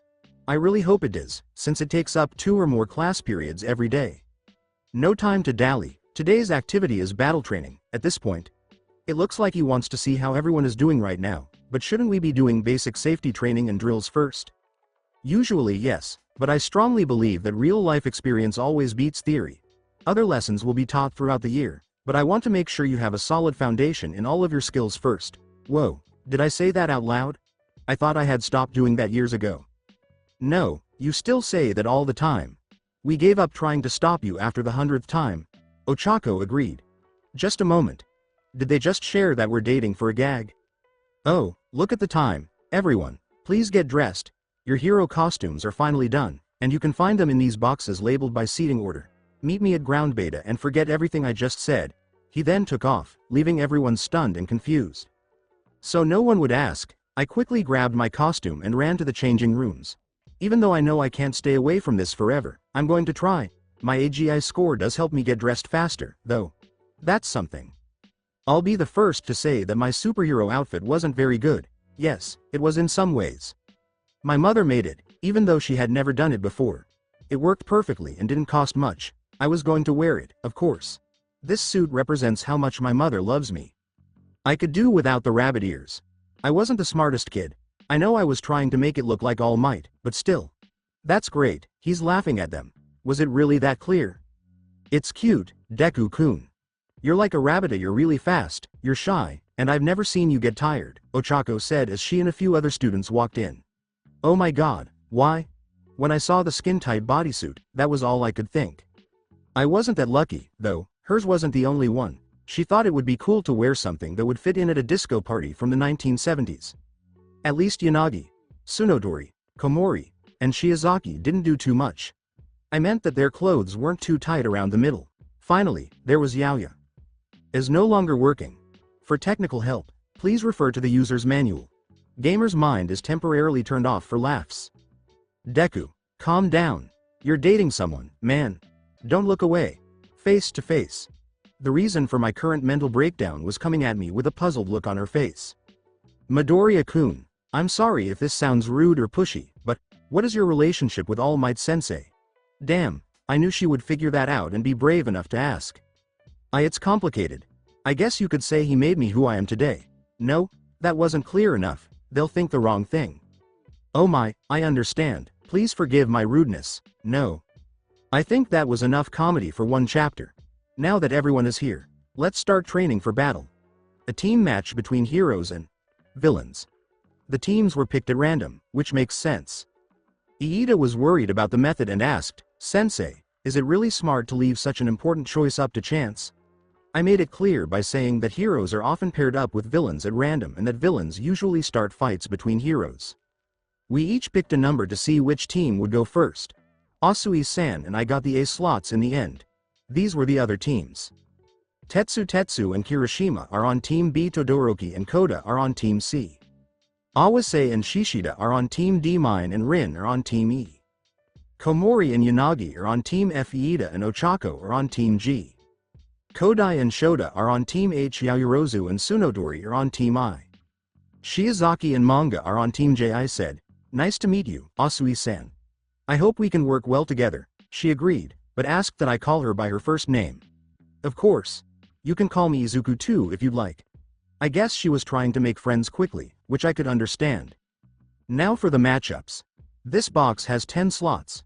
The one I'm holding in my right hand has villains, and the one I'm holding in my left hand has heroes. He took 2 slots out of the box. Hero Group. B Bad Guys Team D. Things were not going so well for Team D, but this could be fun. Awase's melding ability would normally make quick work of most people, stopping them from moving most of the time. Kirishima and Tetsu, on the other hand.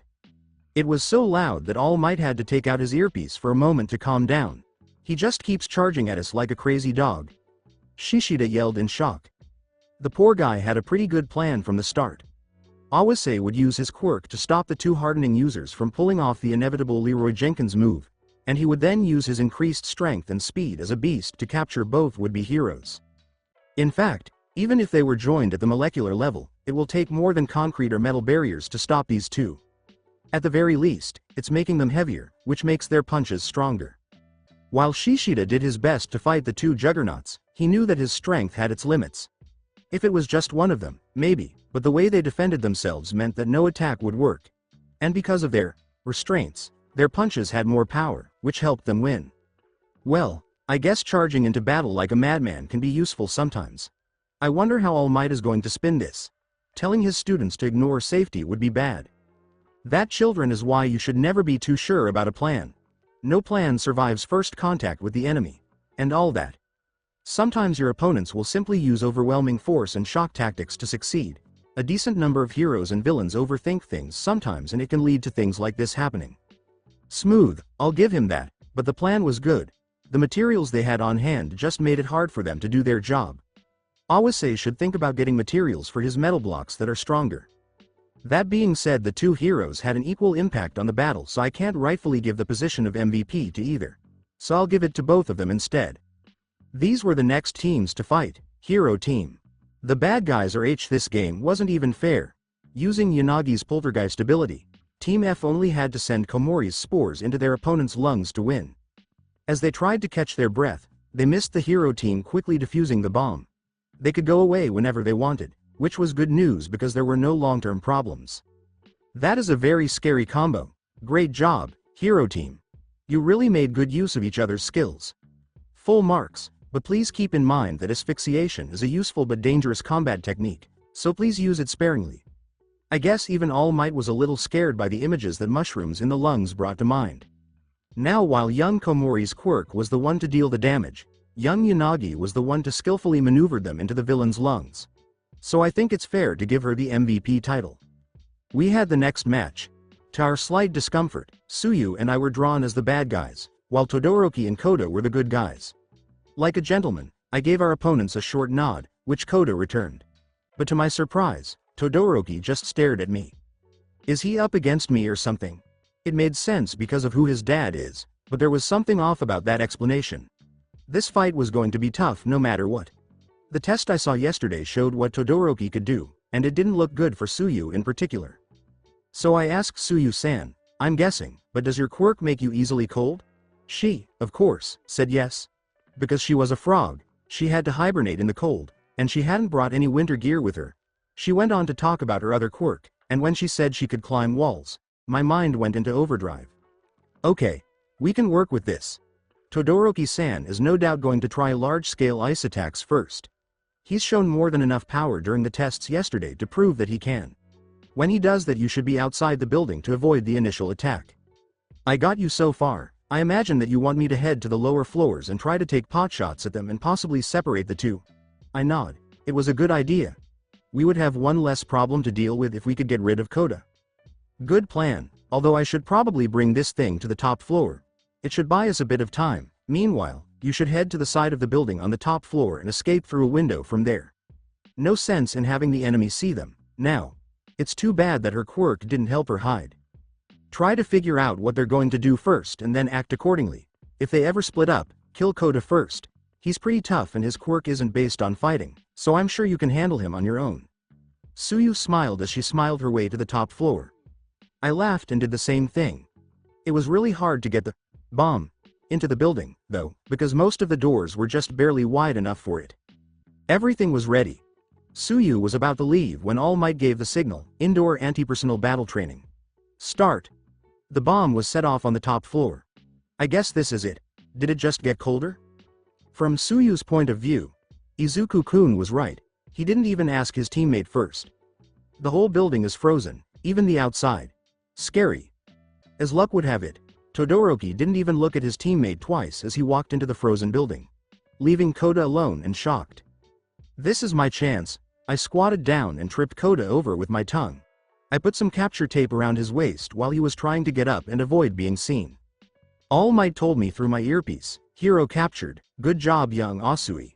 He confirmed the capture without telling the other two people on either team. It's time to help Izuku-kun. Todoroki-san probably frozen his feet. Hopefully his strength will be enough. As I climbed up the building, I felt something strange, like the temperature had just gone up a few degrees. What's going on up there? From Izuku's point of view, I told myself, well, this was a bit much, my feet are frozen. Sigh. I gave them my full attention and pulled hard. Dull pain has reached level 50. You can now have cold resistance, see. I was on my way to the third floor when I heard footsteps. Ooh, that hurts. No time to dwell on it, thought Todoroki-san's probably sure he got me with that. I should surprise him as he comes up the stairs. I made a Delaware smash for when Todoroki showed up by going back to the fourth floor. When he saw me standing there, bloody feet and all, ready to snap at him, he was really shocked. Smash. The attack's air pressure sent Todoroki flying down the stairs. He would have hit the concrete wall if he hadn't called up a wave of ice to slow him down and change his path. He yelled in shock as I charged at him. What? How are you still moving with your feet like that? That won't be enough to slow me down, he warned. Someone punched him in the stomach, but Todoroki didn't take any chances and built an ice wall to block it. But it was too thin, and Todoroki didn't think Izuku's natural strength would be enough to break through it. The punch hit, and even though the earlier wall stopped a lot of its power, it still did a lot of damage. With another punch aimed at dislocating his left shoulder on the right. And it did, but a sudden flash of fire from that shoulder burned it. -300. Fire resistance is now 2 times stronger. He was smart to hide his fireside until now. I was fooled, even though his hair should have told me something. Quirks were weird like that. They often left a mark on the body in some way. The punch did land, though, and this time there wasn't a solid wall blocking it. Instead, there were weak flames that did a lot less damage than usual because of my resistance. It threw Todoroki into the air, where he landed face first. I saw this as my chance to catch him. Though he tried to fight back, I just pointed my finger at him and was ready to hit him at the first sign of trouble. Young Midoriya has captured young Todoroki. This exercise is over, villain team wins. What a great battle. Young Midoriya and Asui both showed great tactical and strategic skills, and Koda's early takedown was perfectly executed and well planned out. We took the praise pretty well, but I will say that the fight against Todoroki was tough. If I hadn't caught him off guard, it might not have ended exactly the same way. It was hard to decide, but I think young Midoriya should be named MVP for his great plan and his ability to push through pain and win. I smiled, and Tsuyu gave me a high five when he said it. Now for the hero team. Young Todoroki's plan might have been effective against most people, but it was also rather predictable, which young Midoriya exploited. His plan also left out young Koda from participating, along with young Todoroki's reckless choice to go in alone. I'd say that teamwork and communication are what you need to work on most. Even though Todoroki didn't agree with the evaluation, he knew that going in alone was a bad idea, and that he thought less of Tsuyu and me. As for young Koda, he allowed young Todoroki to dictate the plan along with freezing up, forgive the pun, when young Todoroki froze the building. This allowed young Asui to more easily capture you. Situational awareness and calmness in a battle are what you need most for now. Koda was much better about taking his criticism. He knew that he needed to work on being less quiet and soft, and he shouldn't have frozen up like that. He even came over to shake our hands. Even though my fingers were still broken and a little burned, I had to say no. It looks like Todoroki was a real jerk. He stared at his left fist the rest of the time for some reason and didn't say a word to anyone else. I thought to myself, I guess he wanted to save his fire quirk for later. He shouldn't hold back like that in a real fight, not realizing the huge problem I had just caused. Hero team. Team of bad guys. Gee, it looked like this one would be hard. In all honesty, it could go either way because both teams have a lot of different weapons. When someone tapped me on the shoulder, it jolted me out of my thoughts. The fight between Midoriya-san and I was great, but Komori asked me, "Are your feet okay?" She had a worried look on her face. Wait, she has really pretty eyes. I answer with a little blush before getting a bunch of weird looks. She asked me if it hurt when I did that, but I said, "Why yeah, they're fine. I heal really fast, remember." Yeah, but only for a few minutes. Most of the time I just power through it. Why were Kirishima's eyes so bright? Tetsu as well. Strange. Awase spoke up, his eyes filled with more and more respect. You must be really tough. I don't think I could do that so casually. Shiozaki also had something to say, but she was a bit more dressy, as opposed to. To go through such pain for your duty is a great virtue. I can learn a lot from you, Midoriya-san. She was a very spiritual person. That is, a Christian, which made it awkward for me to talk to her because I was being sponsored by a god. Begin. Oh, I didn't pay attention to the setup because I was busy. After all, it looks like Ochako chose the best move. It looks like all that quirk training and strategy work with all might and I paid off. From Ochako's point of view, this is a great idea, Uraraka-san. How did you think of it? Ida asked me as I threw the bomb high into the air just as the battle began so the other team wouldn't see it. Honestly, I just asked myself, what would Deku-kun do in this situation? And I got this. We used to spend a lot of time working on strategies and tactics that incorporated our quirks, and this was one of his favorites. Zero gravity is tricky to fight against without flight or teleportation. Midoriya-san, he really is something else. Strong, fast, intelligent, and he has a charisma that not many can match. I've chosen a good rival. I looked at him and then got serious. All right. This is just the beginning of the plan. If we get caught, it won't last long. Yaoyorozu-san could probably make something to bring it back down even if I don't get killed, so we need to distract them. Ida was very fast, so it was easy for him to find the enemy and kill them or keep them busy for a long time. In this game, the bad guys were ahead because time was on their side. Paw from a third person. Watchroom. This isn't going to end well for the hero team. Yaoyorozu-san is smart, but Ochako-chan has a pretty good plan too.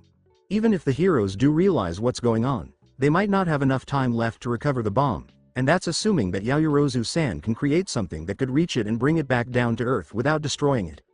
Besides, if things go poorly, then Ochako-chan could just drop the damn thing and force it Rawandan way of Etsunotori to worry about it. That was quick. Is there something else weird about him? What all of our heroes' classmates thought at the time.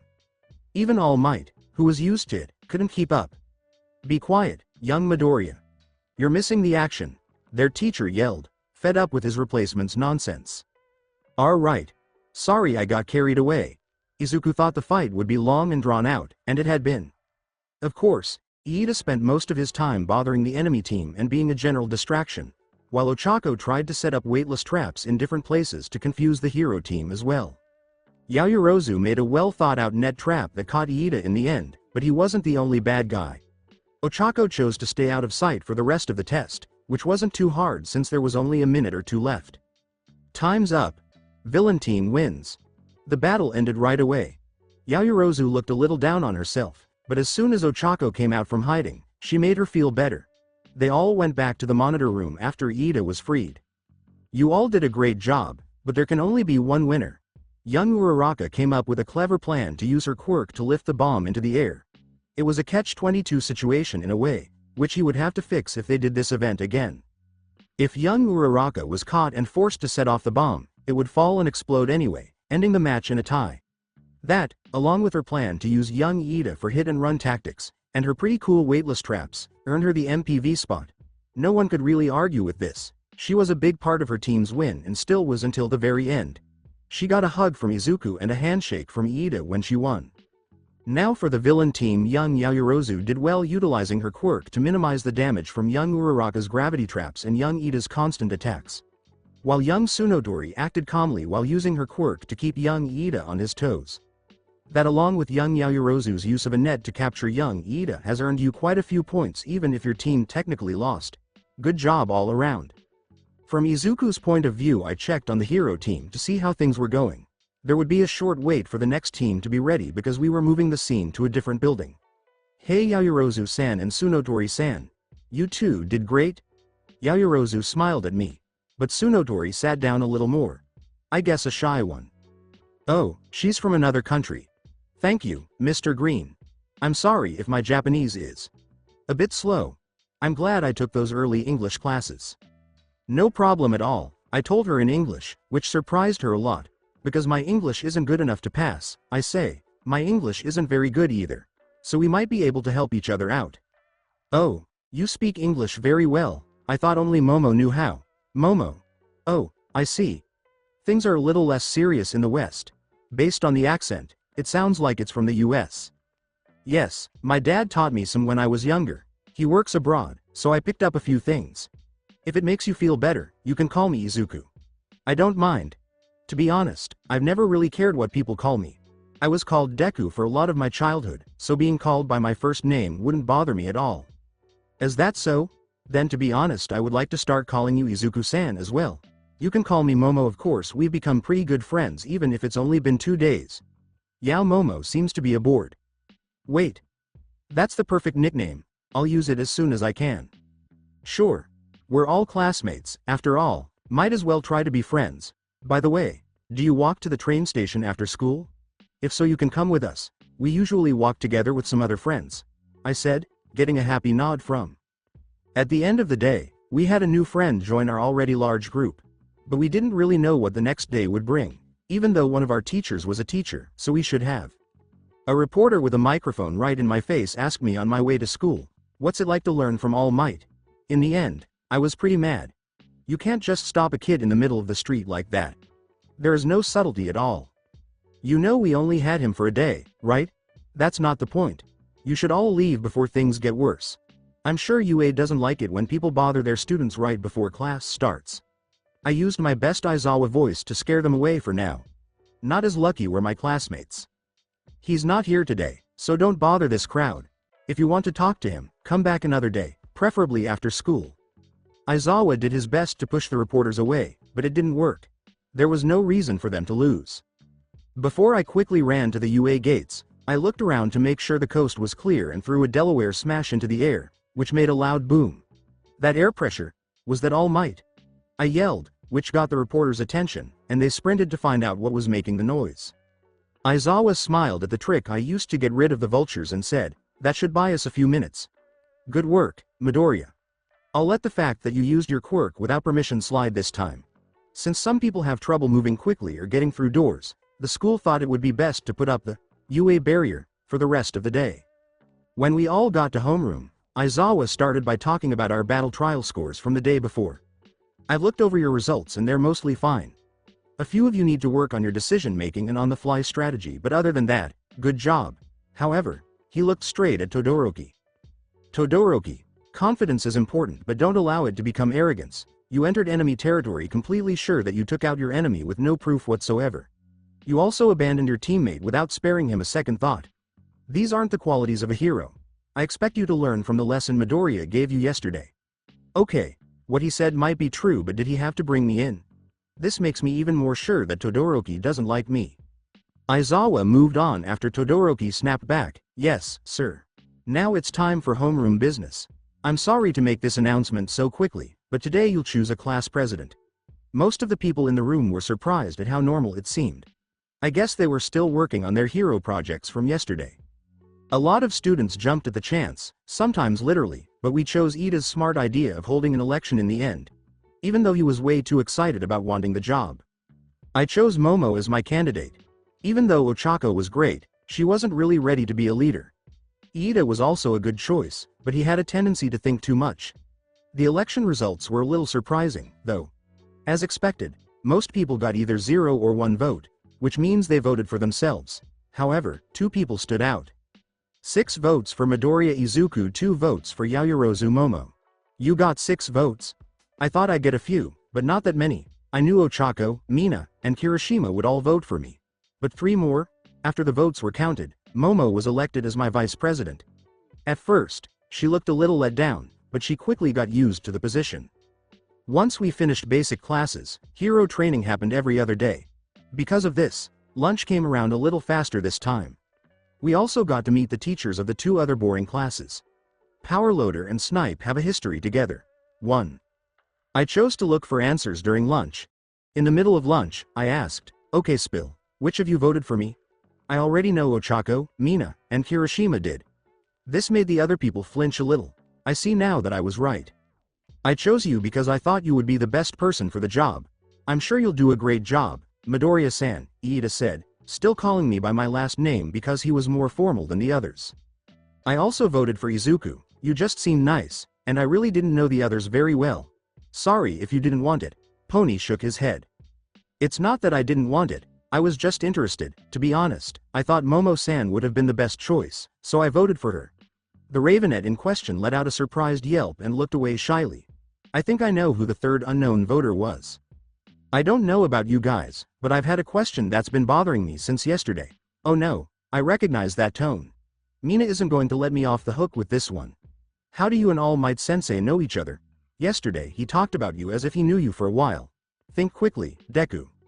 Well, now you see, Vri. Security level 3 has been breached. All students please evacuate in an orderly fashion. Safe? Or maybe not very. What does level 3 security mean? It looked like Iida had the same question, so he asked a senior.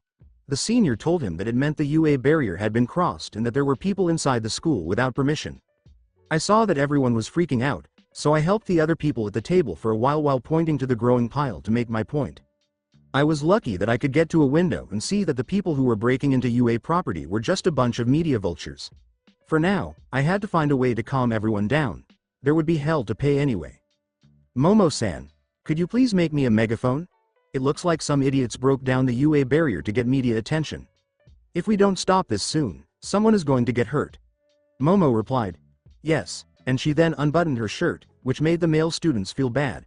I looked away out of respect. After a short time, I had a megaphone in my hand and was ready to use it. Everyone calm down and look out the window. It's just the press. Everything is fine. Keep evacuating, but do it calmly. You are UA students. Act like it. It wasn't too harsh, but it worked. They had to calm down faster and look at what was going on after getting a little hurt pride. It was fine for all of us to leave by the end, but the teachers had to deal with the press outside. We had to go home early because the school needed to look into what happened. After a quick count of people who were there, my class praised me for being able to handle the situation, which made me a little uncomfortable. It looks like a part of the US barrier wall had completely fallen apart. In fact, the whole thing that was made was almost perfectly balanced. Most reporters probably wouldn't have gone to such lengths to get into the building, especially since they knew they would be kicked out right away. Something feels wrong about this. Today we're going to learn how to be heroes. All Might, I, and someone else will be in charge. We're going to do rescue training. That got everyone excited. Our class had a lot of potential to save people. We weren't weak when it came to raw power, but with Ochako, Shiozaki, Momo, Tsuyu, and even Reiko, we were the official rescue class. Aizawa glared at his rowdy students and said, "Hey, I'm not done yet. You can bring your costumes if you want to. The training spot is a little out of the way, so we'll be taking the bus." That was all. We all brought our costumes, if only for fun, but on the other hand, even though my costume wasn't cutting edge, it was pretty useful. It's pretty simple, right? Sticky stuff like pepper spray, rubber gloves, rubbing alcohol, and thermite powder. You don't carry around a can of dynamite? Then I guess your life is better than mine. I raise my hand and give him an awkward smile. Midoriya-san, what order should we sit on the bus? If you need help with that, I have already made a detailed plan on how to most efficiently. Iida-kun, it's okay, it's not a normal bus, so everyone can sit wherever they want. Thanks for the trouble, though, I know you meant well. Iida works so hard, but sometimes he does too much. We all got on the bus and left. I sat next to Tsuyu, my partner for the battle trial, while I was there. And it looked like she was sick of me avoiding the question. Izuku-kun, I generally say what's on my mind. You've gotten lucky so far, but it will be a while before we reach our training spot. What is your relationship with All Might? I take a deep breath and do it. My story wasn't made up on the spot because I've had some time to think about it. I met him about a year ago, right after the school year started. Do you guys remember the sludge villain incident that happened around the same time? Most nodded. All Might was involved, so it almost immediately went viral, even more so because he was wearing casual clothes. A lot of people became very rich very quickly that day. Kachan. The guy with the explosion quirk from Class B was captured by that villain. We were childhood friends, you could say, so when I saw him like that I couldn't just let it happen. So I ran in without thinking. Keep in mind this was before I unlocked my quirk. Hell, I was pretty scrawny back then too. It was completely reckless, but All Might was impressed with me. Aizawa heard that part and grinned. When I told him this, he said, all great heroes have one thing in common. When they were under a lot of stress, their bodies moved on their own without thinking. Most people knew this, but it still made their eyes widen a little. You don't hear that your classmate was trained by the #1 hero every day. He was actually the one to help me unlock my quirk. You see, it needed a certain prerequisite physical condition before it would activate. After about a month of training, I realized that I was gaining muscle and even learning things much faster than what was normal. That's when I got myself checked out and realized that I did, in fact, have a quirk. It was easily the happiest day of my life up to that point. I wrapped up telling my story with a smile. I was truly blessed a lot. In a very literal sense, if Asobi was who he said he was. Wow, I knew it had to be something big, but I never thought you would have been his student. Are you supposed to be his successor or something?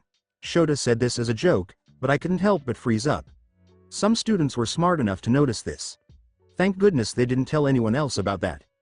Everyone said, sorry for basically forcing you to tell us about it, Izuku-kun, but you gotta admit a secret like that would get anyone interested. Tsuyu said he was sorry for asking too many questions, but I told everyone it was okay. It wouldn't have stayed secret forever, and I didn't mind if my classmates found out. I then talked about how I met Ochako and how she knew about All Might. I think even Aizawa laughed a little at that. All Might is the only one who can keep a secret for a whole month. He had no idea. We got there soon after I finished telling my story, which made Ochako very embarrassed by telling stories about how she started her own training. I don't feel bad about anything. I taught her more than All Might did, so as her sensei and boyfriend, I had every right to tease her. I'm not mad at all that she told everyone my secret for a joke. When we got there, I could hardly believe what I saw. The building was, no, huge wouldn't do it justice. It was about the size of a small town and had a dome over it. There were separate areas on each side of the building that must have been used for survival training. There was a lake, a broken down city, and a city that was always on fire, if my eyes weren't deceiving me. This school gets way too little money. Any disaster or accident you can think of, I built this facility myself. I call it the Unforeseen Simulation Joint, or USJ for short. The name of this place was given to us by a voice that sounded like it belonged to someone we knew. That's where I heard it. The space hero. 13. He's my favorite. 13 was like All Might for Ochako. Before we begin, I have 1 or 2 points. Or 3. Or 4. I'm not sure if they mean to do this or not. In either case, it's pretty fun. As many of you may know, my quirk is called Black Hole. It sucks up anything that gets too close to it, crushing and turning it to dust. I mostly use it to clear up debris and such. However, it can easily be used to kill. This was that talk. Without a doubt, it was a big deal, and hearing it from a professional made it seem even more real. Following his short speech, Aizawa was about to move on when he was interrupted by a black mist that appeared at the very edge of his field of vision.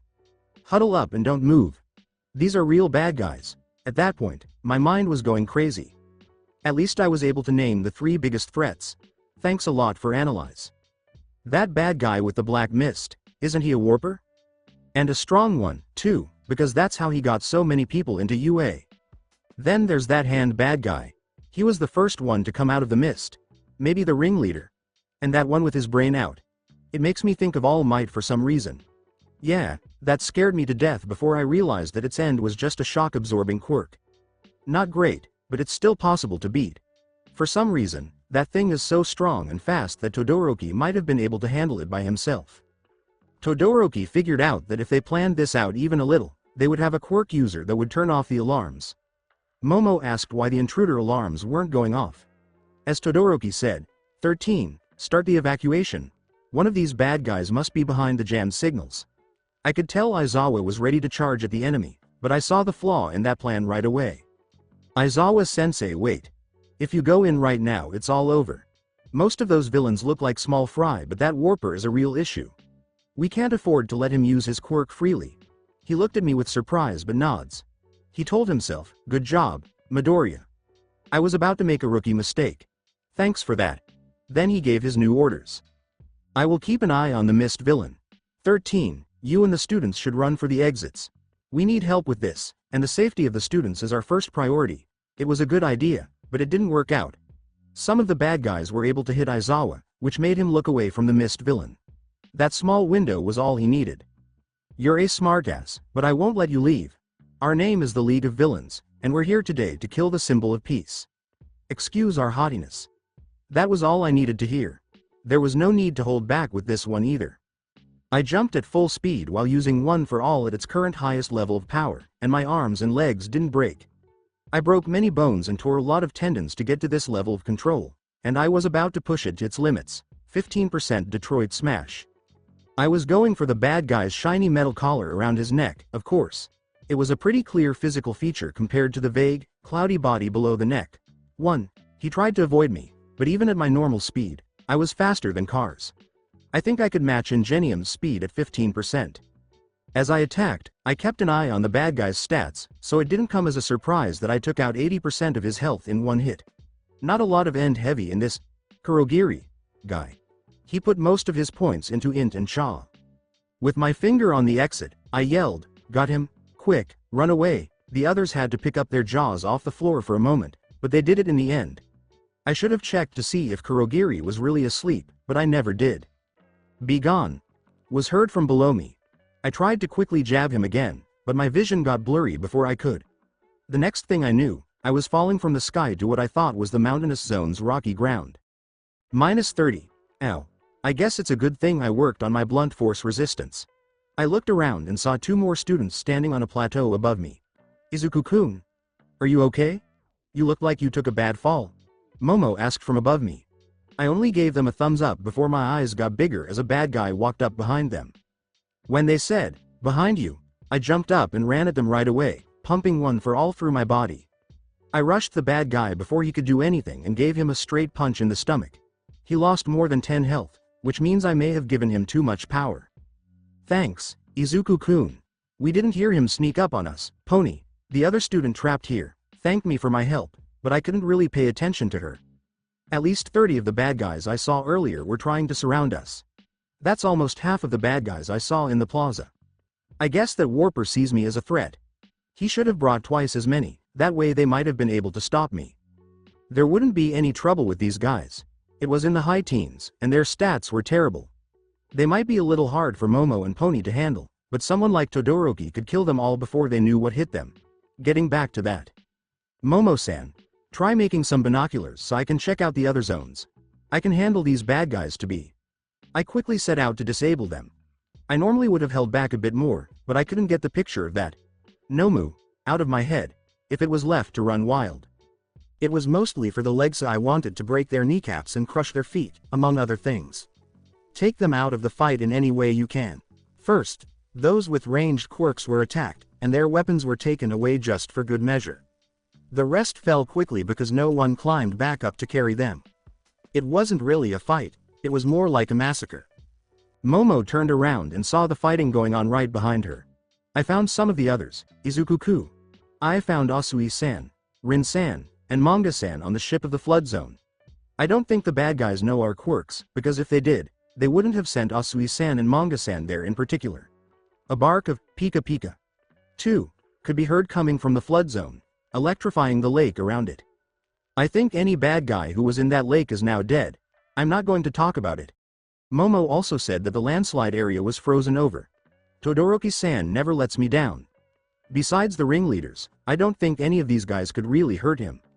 I think I also saw vines growing across the ruined city zone, so Shiozaki-san is most likely there. The other two zones are covered, so I can't see anything with those.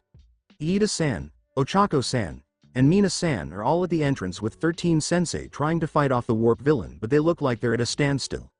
Aizawa is currently fighting some villains in the main plaza and doing well against them. Things were going better than I thought they would. Make a plan now. I'll head for the ruins to provide support to Shiozaki-san and anyone else there. Momo-san, Pony-san, I want both of you to try to head towards the exit as fast as possible. Try to attack the warper from long range if you can. I damaged him pretty badly, so one good hit should be able to take him out. With the quick strategy in place, I ran as fast as I could toward the destroyed city. I didn't like having to switch between limbs to use one for all. How did All Might do it? It looked like he never turned it off. I focused one for all on 15% of my body and said, I'm a fucking idiot. I left it there for 2 seconds and got a message. Learned skill, full cowling, LV1. This skill lets the person continuously channel one for all across their whole body. It costs 50 SPS. Hey, that stamina drain was really strong. Since there were no damage multipliers, leveling up this skill would probably make it cheaper, so make the most of it. Now is not the time to do things halfway. I followed the vines back to where they started and saw 3 faces I knew. Shiozaki, Yanagi, and Kirishima were all there, of course. There were only 15 bad guys here. Many of them were caught in Shiozaki's vines, and the others were killed by Yanagi's many rocks or by being punched out by the human rock. People, both good guys and bad guys, paid attention when I asked, do I even need to be here? I took advantage of their surprise. After 4 seconds, we were walking out of the ruins without any wounds that could be seen. Well, while everyone else was leaving, I ran full speed toward the squall zone. It turned out I wasn't needed there either. Komori had been teleported there, to a closed-off place that was humid and always rained. The bad guys didn't have a chance, no doubt. Shishida and Awase just stood there and stared at him, scared almost to death. Please do not mess with mushrooms. I chose to go straight to the area of the fire right away. These kids are really badass, so I should have more faith in them. The students in the building that was on fire were not very lucky. Tetsu was fine because his metal skin doesn't react badly to heat. It wasn't so lucky for Koda, Shota, and Kodai, though. When Shota needed help, he would use his quirk, and Kodai would keep her squishier classmates out of harm's way. That left Tetsu pretty much by himself. I didn't bother to raise my voice this time. The roaring flames were enough to hide my steps as I knocked out the would-be bad guys before they knew I was there. I was pretty sure that the only ones left were in the middle of the plaza because they were leaving so quickly. In that case, I should really go out and get there.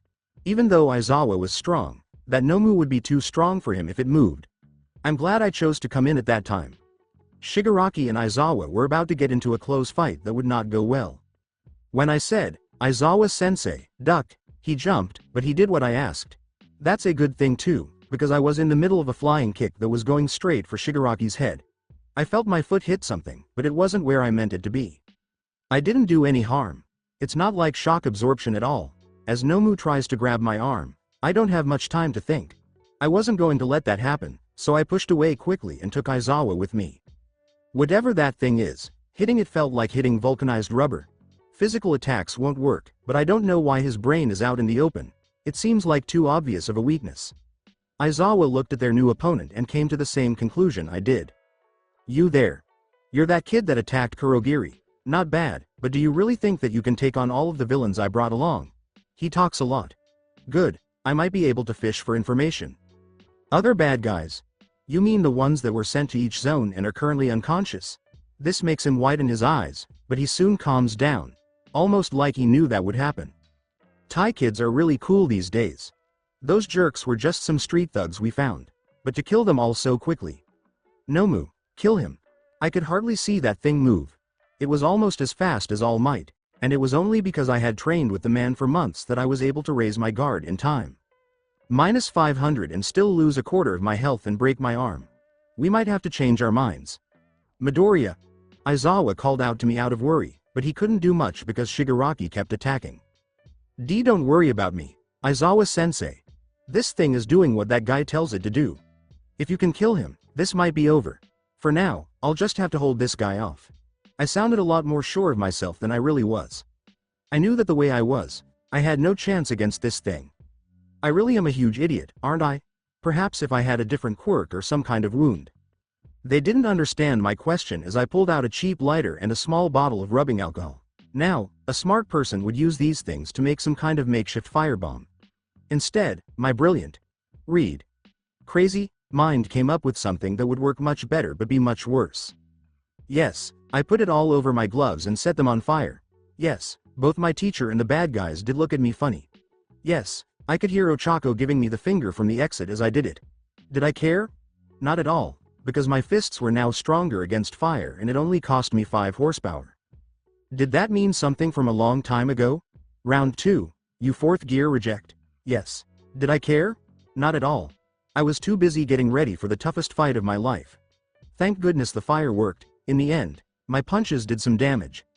They did even more damage when I grabbed Nomu instead of jabbing her quickly. But I will say that I was really scared when I saw that all the damage I did heal in seconds. Is this what it's like to fight me? If that's the case, I feel bad for my future opponents because all their hard work will be for nothing. To put it mildly, it was annoying.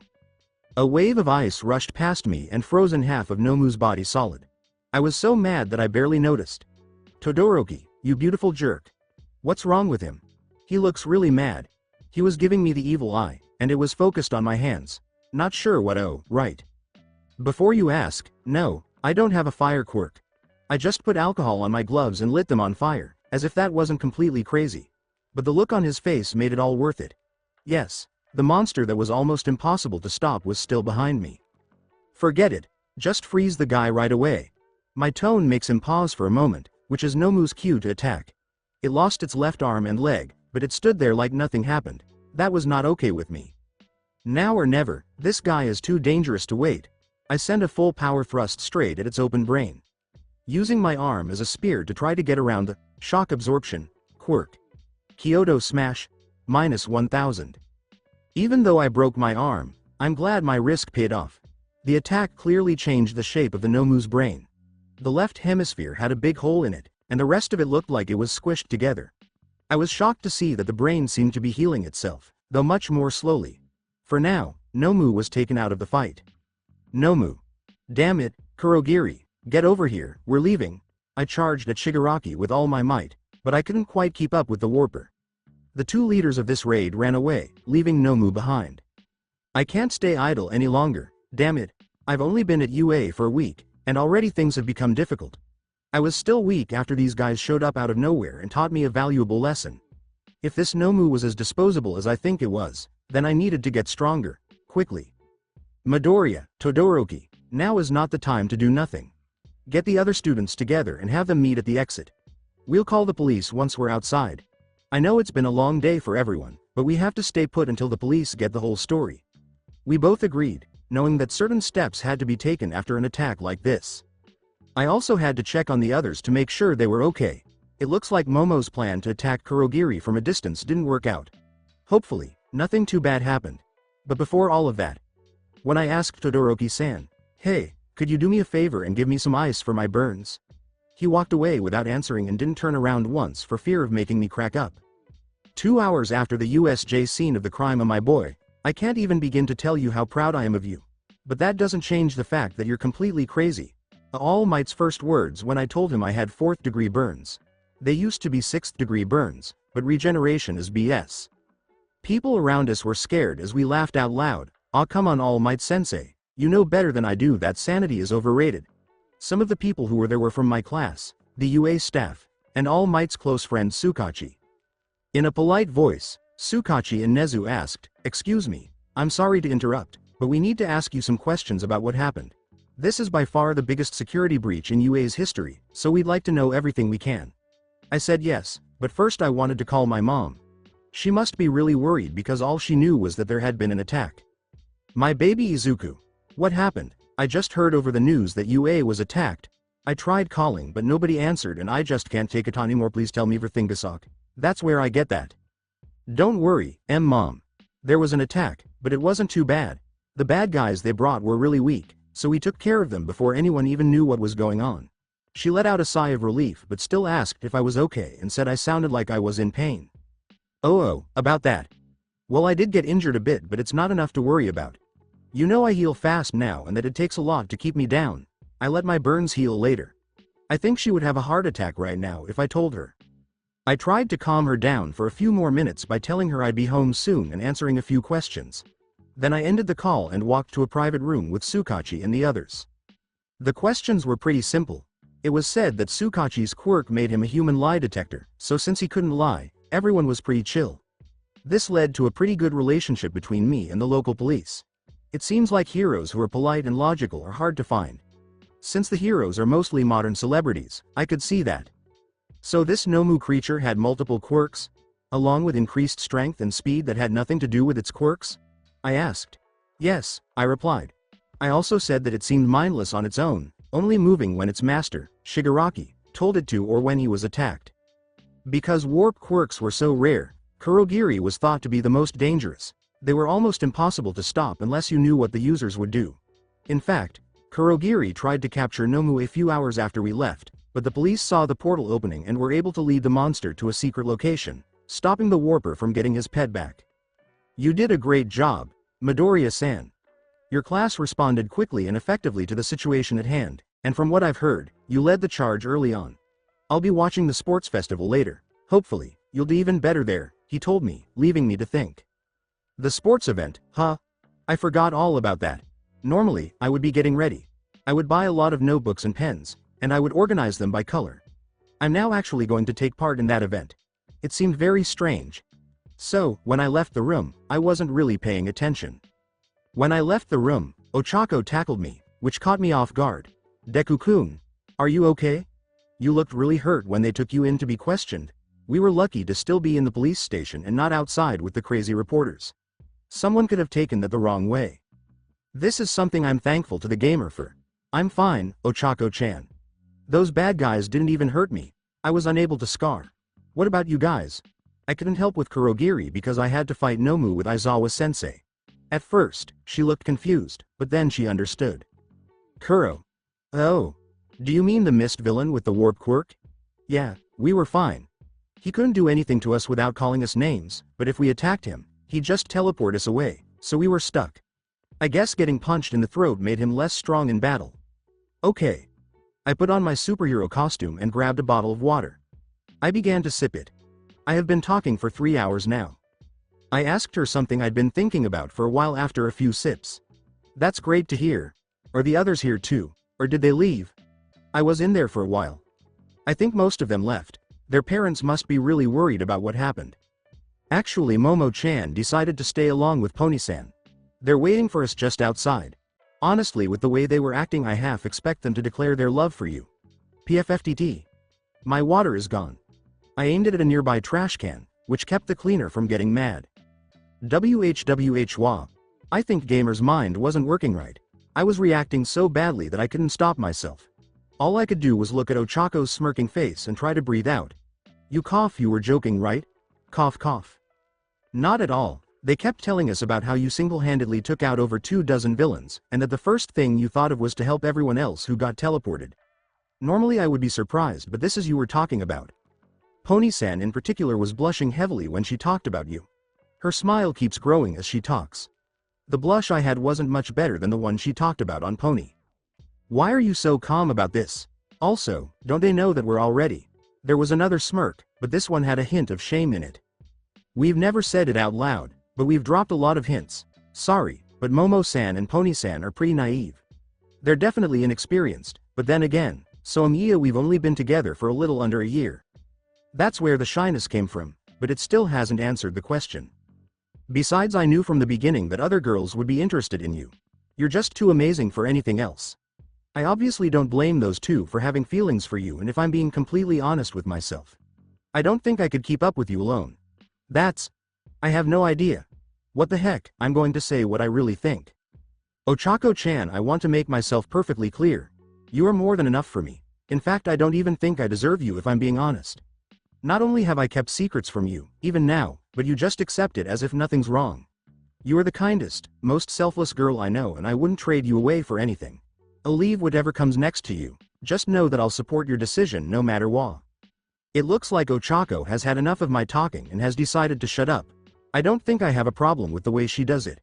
What guy would turn down the chance to have 3 girls at once? Don't worry too much about it. I find them all attractive too. Oops. I guess I didn't know as much about my girlfriend as I thought. That is not something I'm complaining about at all.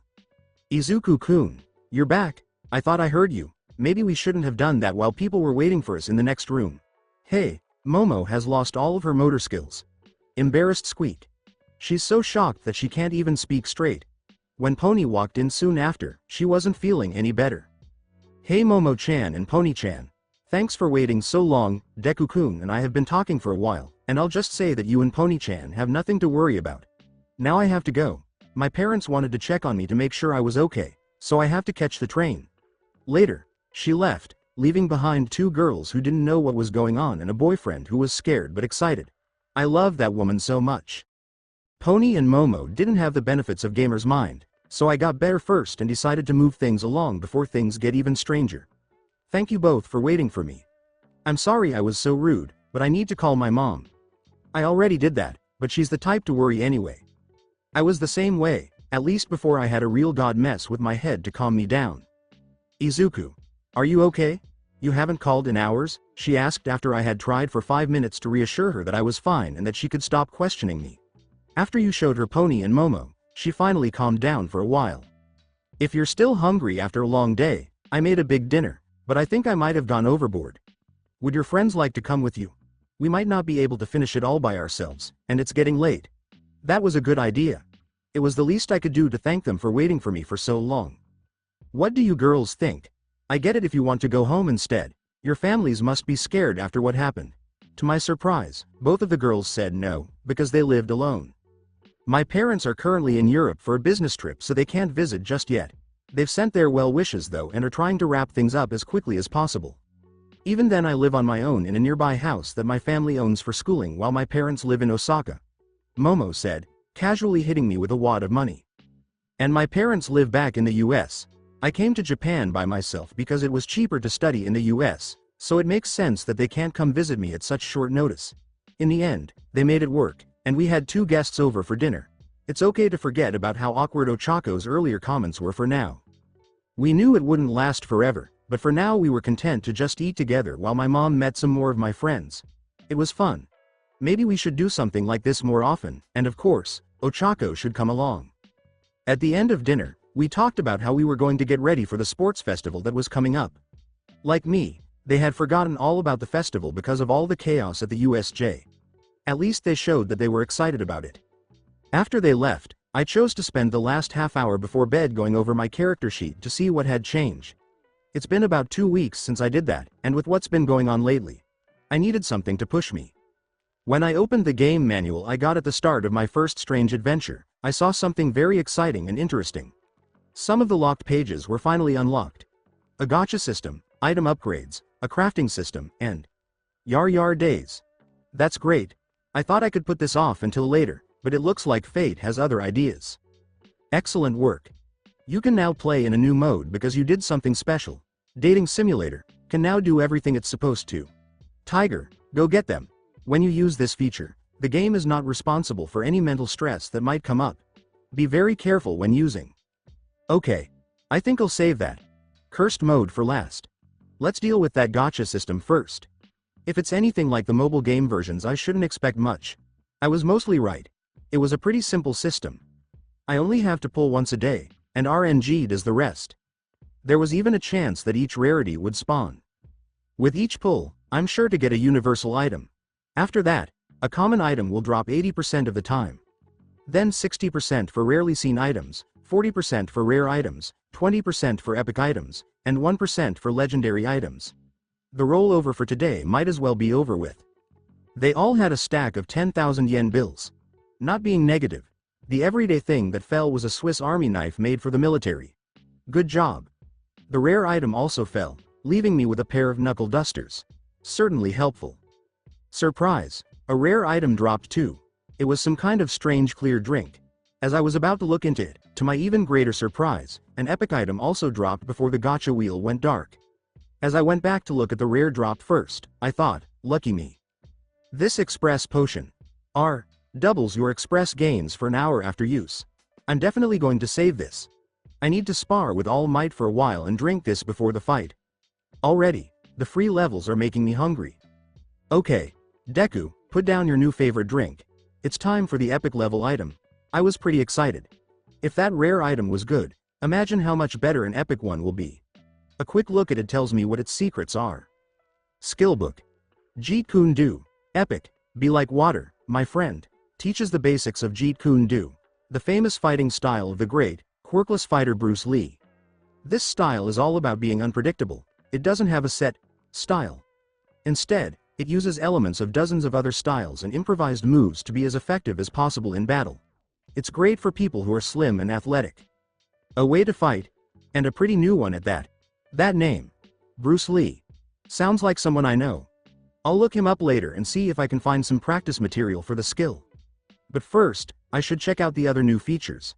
The next one is about upgrading items.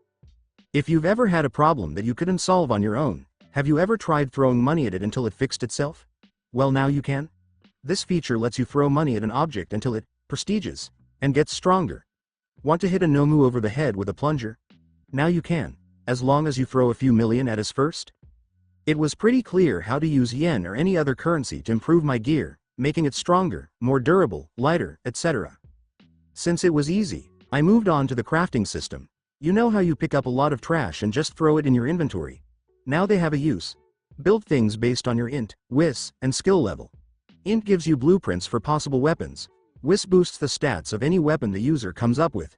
And crafting skill is the player's actual ability to make things with their bare hands. Crafting, UC, 1. The player can now use the crafting system to make different things.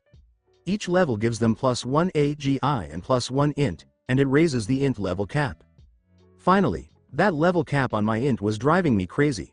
This crafting system isn't bad, but I need to power level it before I can use it. Maybe the students in the support course could help me with this after the fate? No matter what, it's time for me to look into the feature I know will give me the most trouble. The dating simulator mode. Sigh, let's get this over with. This mode is a reputation menu. I called it a dating simulator just to tease you. Here you can see all of your relationships, both good and bad. Strong positive relationships can bring certain benefits, while bad relationships can bring bad things. Groups of people will be recognized as a single entity, but individual members may be rated separately in some situations. Right now, relationships. Comics. Yagi Toshinori. 851 thousandths. Number 1 student. Plus 50% reputation boost with most people. Plus 50% experience boost for both students when they train together. Recovery Girl. 551 thousandths. A good boy. Improves your reputation with older people by 50% and heals both of you for 50%. UA General Staff. 401 thousandths. Model student. Plus 25% reputation boost with heroes. Plus 25% experience when inside UA property. At midnight. 601 thousandths. Favorite student. Plus 50% reputation boost with sadists plus 50% experience gain for the dull pain skill. This is Uraraka Ochako's first attack. It gives the poor plus 100% reputation boost and plus 100% experience boost for both sides when they fight together. Yayorozu Momo. 601 thousandths. First crush, more reputation with the rich and 50% more experience for both sides when they fight together. 651 thousandths. Minor hero worship. Plus 50% reputation boost with foreigners. Plus 50% experience boost for both sides when they fight together. Ashido Mina. 350 out of 1000, good friend. Plus 25% reputation boost with mutation types. Plus 25% experience boost for both sides when they fight together. Kirishima Ejiro. 351 thousandths, good friend. Plus 25% reputation boost for transformation types and plus 25% experience boost for both sides when they fight together. Todoroki Shoto. 51 thousandths, rival, no boosts. Any score from -100 to 100 is neutral.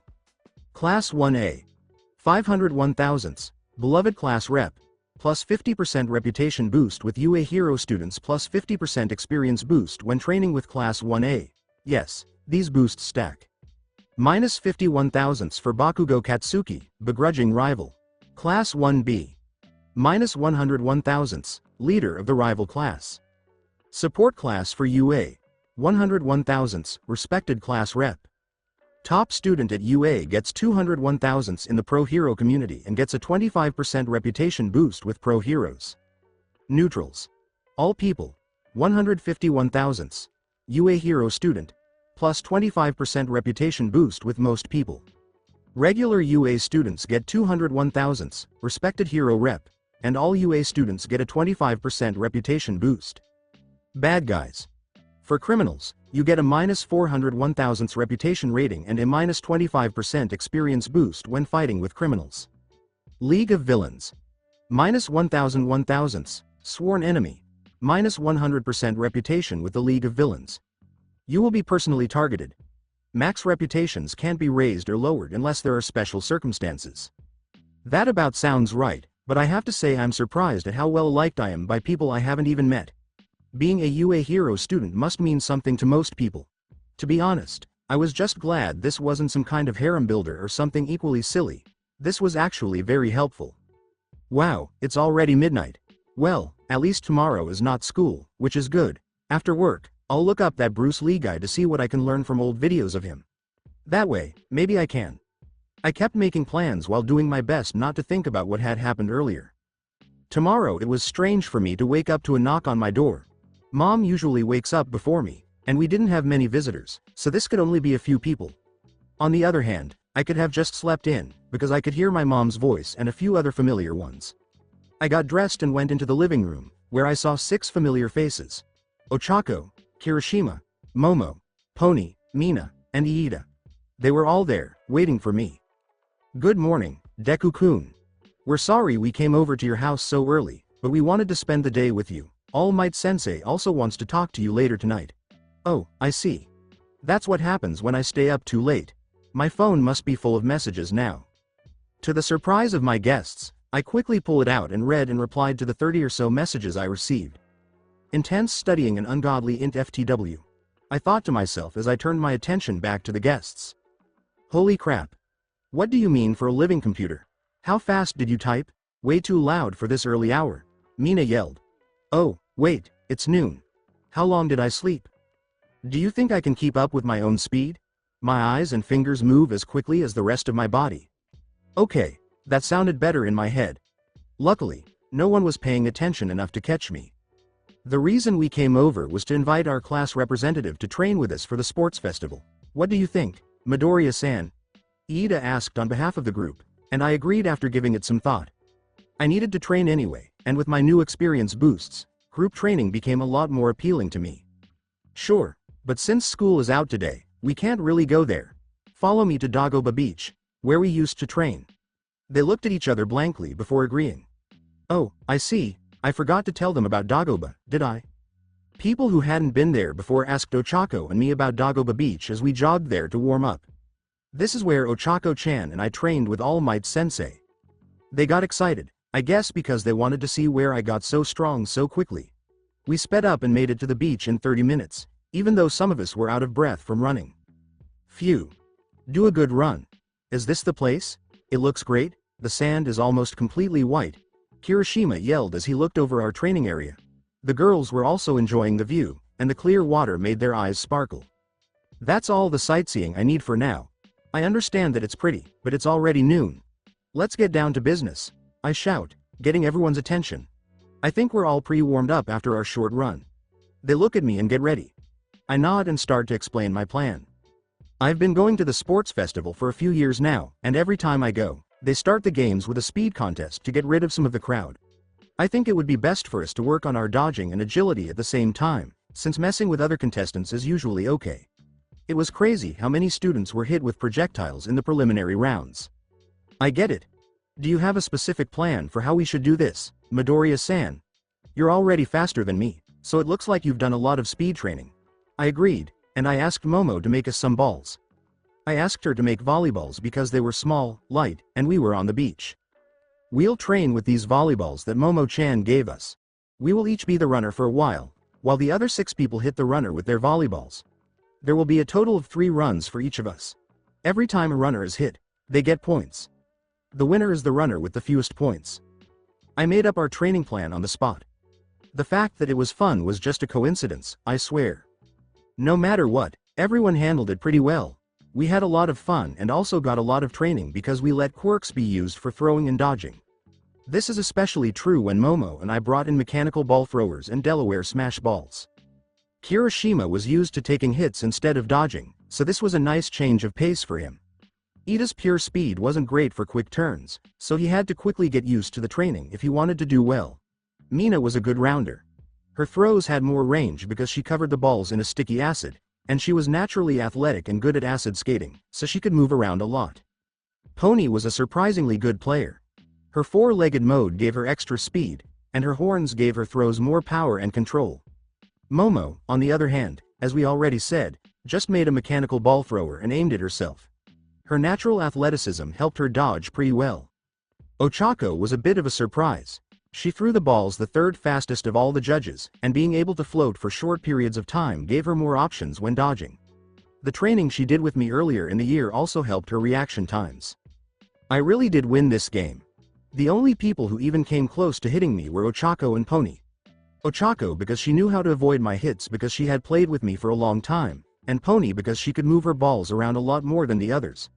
Momo's machines were fast, but All Might's fists or even Nomu's were faster. This is what the results were. Kirishima Eijiro, 18. 14 Ida Tenya Tsunotori Pony, 12 Mama Yaoyorozu, 9. 8 for Ishido Mina Takara Ochako, 4-0 for Midoriya Izuku. Great job everyone, it was fun, and we should be able to do it again in a few days. Everyone agreed that we should do some light sparring every once in a while, but I had to excuse myself because Class 1B's representative asked me to meet with her. Apparently they wanted to talk to me about what happened at the USJ and something about interclass relationships, whatever that means. Maybe it has something to do with the -100 reputation I have with Class B. At first I thought it was just a spillover effect from Kachan, but maybe it goes deeper than that. As the representative for Class 1A, I should probably stop this problem before it gets worse for the whole class. As I walked through the empty halls of UA, I thought to myself, why would Class B's representative want to see me in particular? Oh well, I guess this is what I signed up for when I became class representative. Wait, I didn't sign up for anything. I yelled, but no one heard me. What are you signing up for? A voice came from up ahead. A few seconds later and an orange-haired, green-eyed girl appeared. Hey, Midoriya-san, am I right? My name is Kendo Itsuka and I'm the Class B representative. Thanks for meeting me at such short notice and on our day off, too. After introducing herself, she bowed to say sorry. I asked quickly, it's okay. I have to say I'm curious about why you called me here. I really wanted to watch those Bruce Lee videos later. I learned a lot about the old fighter on the train ride here, and I have to say I was very impressed by him. Well, mostly I just want to say sorry ahead of time for some of the guys in our class. Recently, they've been very envious and have been yelling that Class 1A is a glory hog. It's mostly nice people, but that Monoma guy loves to get them angry. Another voice came from the same direction. This time it was a green-haired woman with green eyes and a sly grin. Hey, I'm Tokage Setsuna, and I'm the vice rep of Class B. It's great to see you again, Superboy, Superboy? I can already feel the copyright strikes coming. With a quick look, I learned a bit more about them. A bit too much, but still.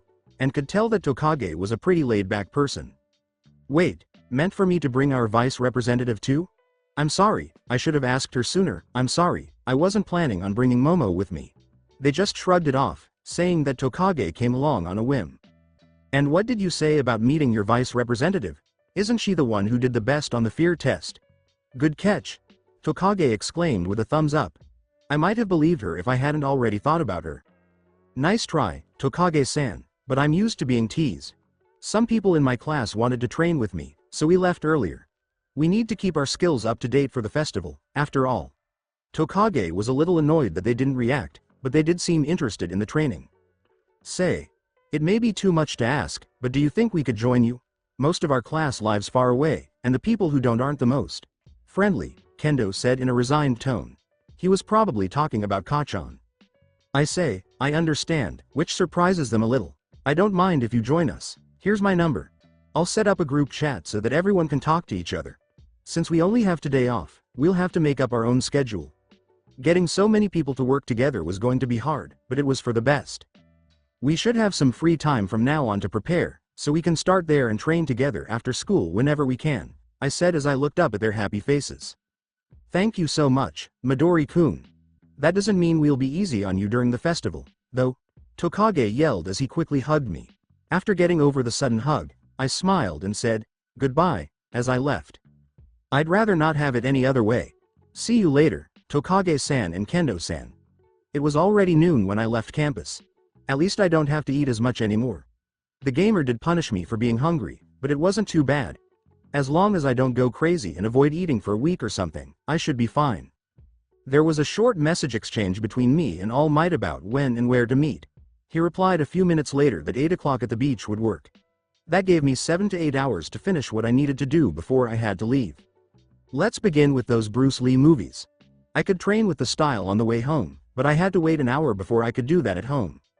After an hour, the gamer was right when he said that Jeet Kune Do wasn't really a style. Instead, it was a mix of different styles, disciplines, and philosophies that were used to create a fluid style that was often unique for each practitioner. It comes down to the idea of, take what works, leave the rest behind. Since everyone likes different things, it didn't make sense to force your body to do something it wasn't meant to do. Even though I watched a lot, the game quickly told me that it would only help me so much. Martial arts were both mental and physical, so I would have to use them in battle at some point. I also used intense studying for a few hours at home to try to remember the basics, but it only helped me get so far. Jeet Kune Do. LV5. The damage and evasion rate go up by 5% when used. Each level gives you +1 end, +1 STR, and +2 AGI. It could have been crazy if the evasion rate scaled linearly. As long as I used the style, I would pretty much always be able to dodge. Gotta love the high int. I didn't even have to study to keep up, so I could spend most of my time training. Anyway, I still have a few hours until I have to meet All Might, so I should pull the gotcha for today. Hopefully it will be just as fun as the first time. Slinky acquired. What? Did you think it would always be cool? Haha. Okay, then. Game, don't be so rude, I said out loud. It seemed like the game was getting sassier. It makes me think that my life has pretty much turned into a reality TV show for a bunch of gods. A short existential crisis and a trip through the internet to learn about different pantheons. Just in case, passed rather quickly, and I had to leave for my meeting with All Might.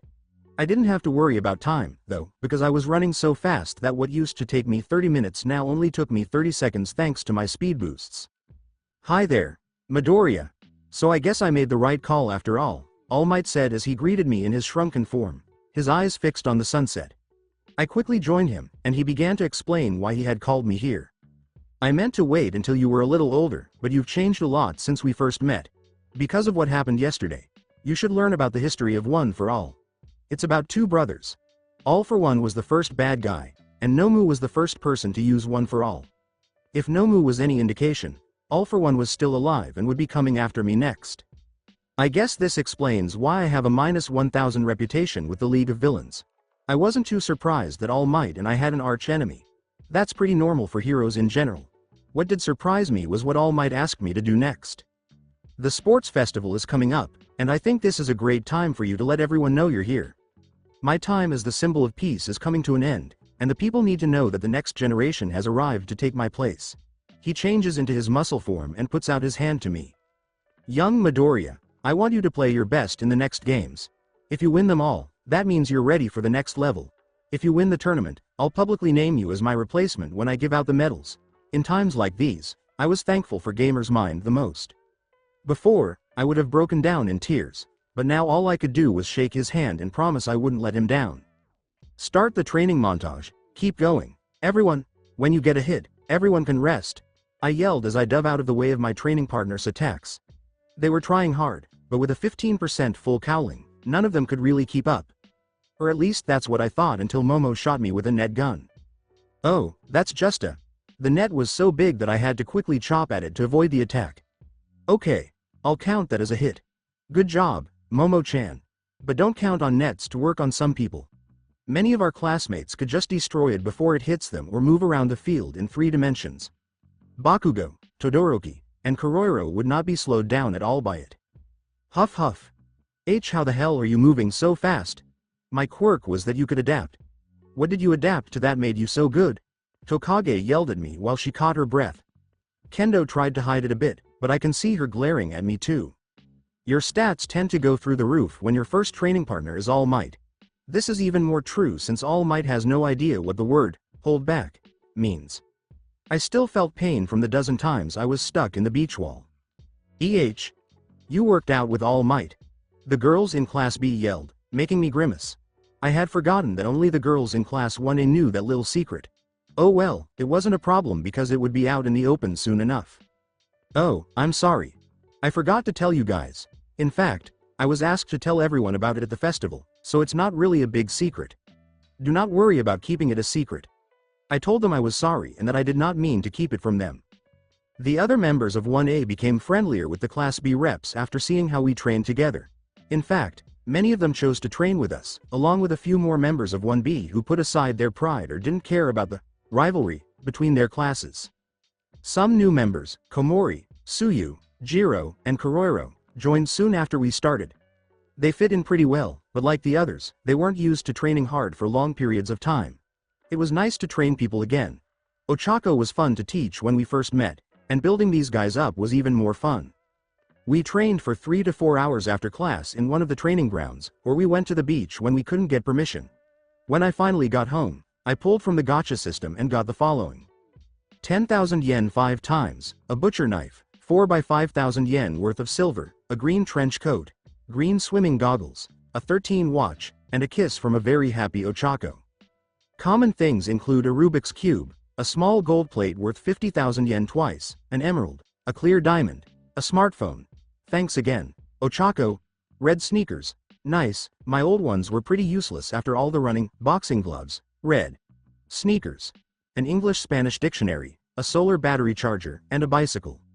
The 11th edition of the Encyclopedia Britannica, a petty soul gem, a katana, a grapple gun, a young age limited edition All Might card. My inner fanboy begged me not to sell it for the 100,000 yen asking price, but it won, a platinum ring, a book on smithing, a book on cooking, and an evil overlord guide to world domination. I'm not even going to ask. Common soul gems X2, wrist and ankle weights, resistance seals, paralytic poison, and a chemistry skill book are some rare items. The arrow protection amulet and the Azov sword are epic items. There are no legendary items because gacha is a cruel mistress. The universal items were mostly very simple, like a lot of money, some precious metals, a gift for Ochako, and so on. The common items, on the other hand, were a bit more varied. I kept a puzzle game for training, some more precious metals and gemstones, some useful clothes and gadgets, and so on. Rare things were a little stranger. That encyclopedia was apparently very rare, and Momo was interested in it. I gave it to her because I wasn't going to need it, and she responded. Different from what I expected. She almost kissed me in the mouth. Ochako interrupted just in time, and she ended up with a shit-eating grin while Momo and I blushed like crazy. Anyway, let's get back to the rare items. The katana, grapple gun, platinum ring, and collectible card were all boring. Though very cool, I chose to keep the ring and the grapple gun and throw away the katana because I can't really use a weapon yet. I gave Kachan the card as a kind of peace offering because I didn't want us to be at each other's throats all year. To my surprise, this made things better between us by 200 points. I was now firmly on the right side of neutral with him, which was. I used both of the skill books right away, which raised my crafting, level. I kept the evil overlord guide as a joke and because it was fun to read. Finally, there was the soul gem. It was strange. Analyze told me it had some kind of energy source inside it, but I didn't know how to use it yet, so I skipped it for now and put it in my inventory. The rare items were very helpful. The skill book gave me an extra level in crafting, which was nice. The poison, on the other hand, might come in handy later. I might even be able to learn a skill that makes me resistant to poison later, but let's move on for now. We'll talk about the last 2 soul gems later. First, there were the weights. With these resistance seals, I can start really working out. They might even help me keep full cowling active all the time, like All Might does. Finally, there was the mana potion. Mana potion, R. This is a very special drink. When you drink it, you get a new organ called magic circuits that grows over the next month. These will let you control mana, which is a limited resource that you need to cast spells. Magic. Real magic. Well shit, I won't complain about it. Down the hatch. I drank the potion right after reading it. The soul gems were probably full of mana, so I looked into them after the circuits became stronger. Finally, the epic level items. These were truly unique. The amulet was the first one. Amulet of Arrow Protection, E. This item protects the person who wears it from all projectile attacks for 200 uses. Strong attacks can kill more than one use at the same time. This is definitely a powerful item. I probably won't be able to use it in public because it's magic, so I'll save it for when the real danger starts. Next up was the Azoth Sword. The Azoth Sword, E. Boosts and concentrates magic. It's not meant to be used as a weapon, and when it is, it increases the power of magic by 3 times. It can hold up to 10,000 mana. Another magic item, this time an amplifier, and 10,000 units? Was that good? I didn't know, and I probably wouldn't know until the potion worked. Until then, all I could do was train harder and improve my crafting skill a bit. The most I could make at that level were some simple metal tools, a few cooking recipes, and some simple chemical mixtures that had mild effects at best. On the bright side, I did become much more popular with the students in the support course because I spent a lot of time with them and borrowed some of their tools for my extracurricular activities. Eventually, the weeks of training paid off. I got 20 or 30 points in each stat and learned a lot of skills that would come in handy during the festival. I also couldn't forget to talk about the fight that happened a few days after the festival was announced. Huh? What's going on? Ochako yelled as she tried to leave class but couldn't because there were so many other students in the way. They obviously came here to check out the competition round face, said a familiar voice from the crown. Bakugo walked through the sea of students, and no one was dumb enough to block him. He became well known very quickly. Okay, Deku. You've been getting ready for the festival, right? When it comes by, you better be ready, because I'm not going to hold back. I get it, sigh. Of course he would pick on me. At least he wasn't trying to get me mad anymore. Of course, Kachan, I didn't think anything less would happen. But don't just say it to me. My class can hold their own against you too, I replied with a smile, which made my new rival scoff. Our conversation was obviously getting attention, because someone else joined in. You two are really competitive, aren't you? Don't rule us out from the general course either. Someone from our group could be moved to the hero course depending on the results. In this case, the opposite is most likely true. Take this as a threat. I'm coming for that spot in the hero course, he said as he walked away. That was a brave statement, and who knows, maybe he'll follow through on it. Still, it's a threat of war on the first week of school. I guess that's what it means to be one of the best. But whatever, that makes me excited for what's to come. Like All Might, I'll face any challenge head on with a smile. I will continue the story in next part. Till then, bye bye.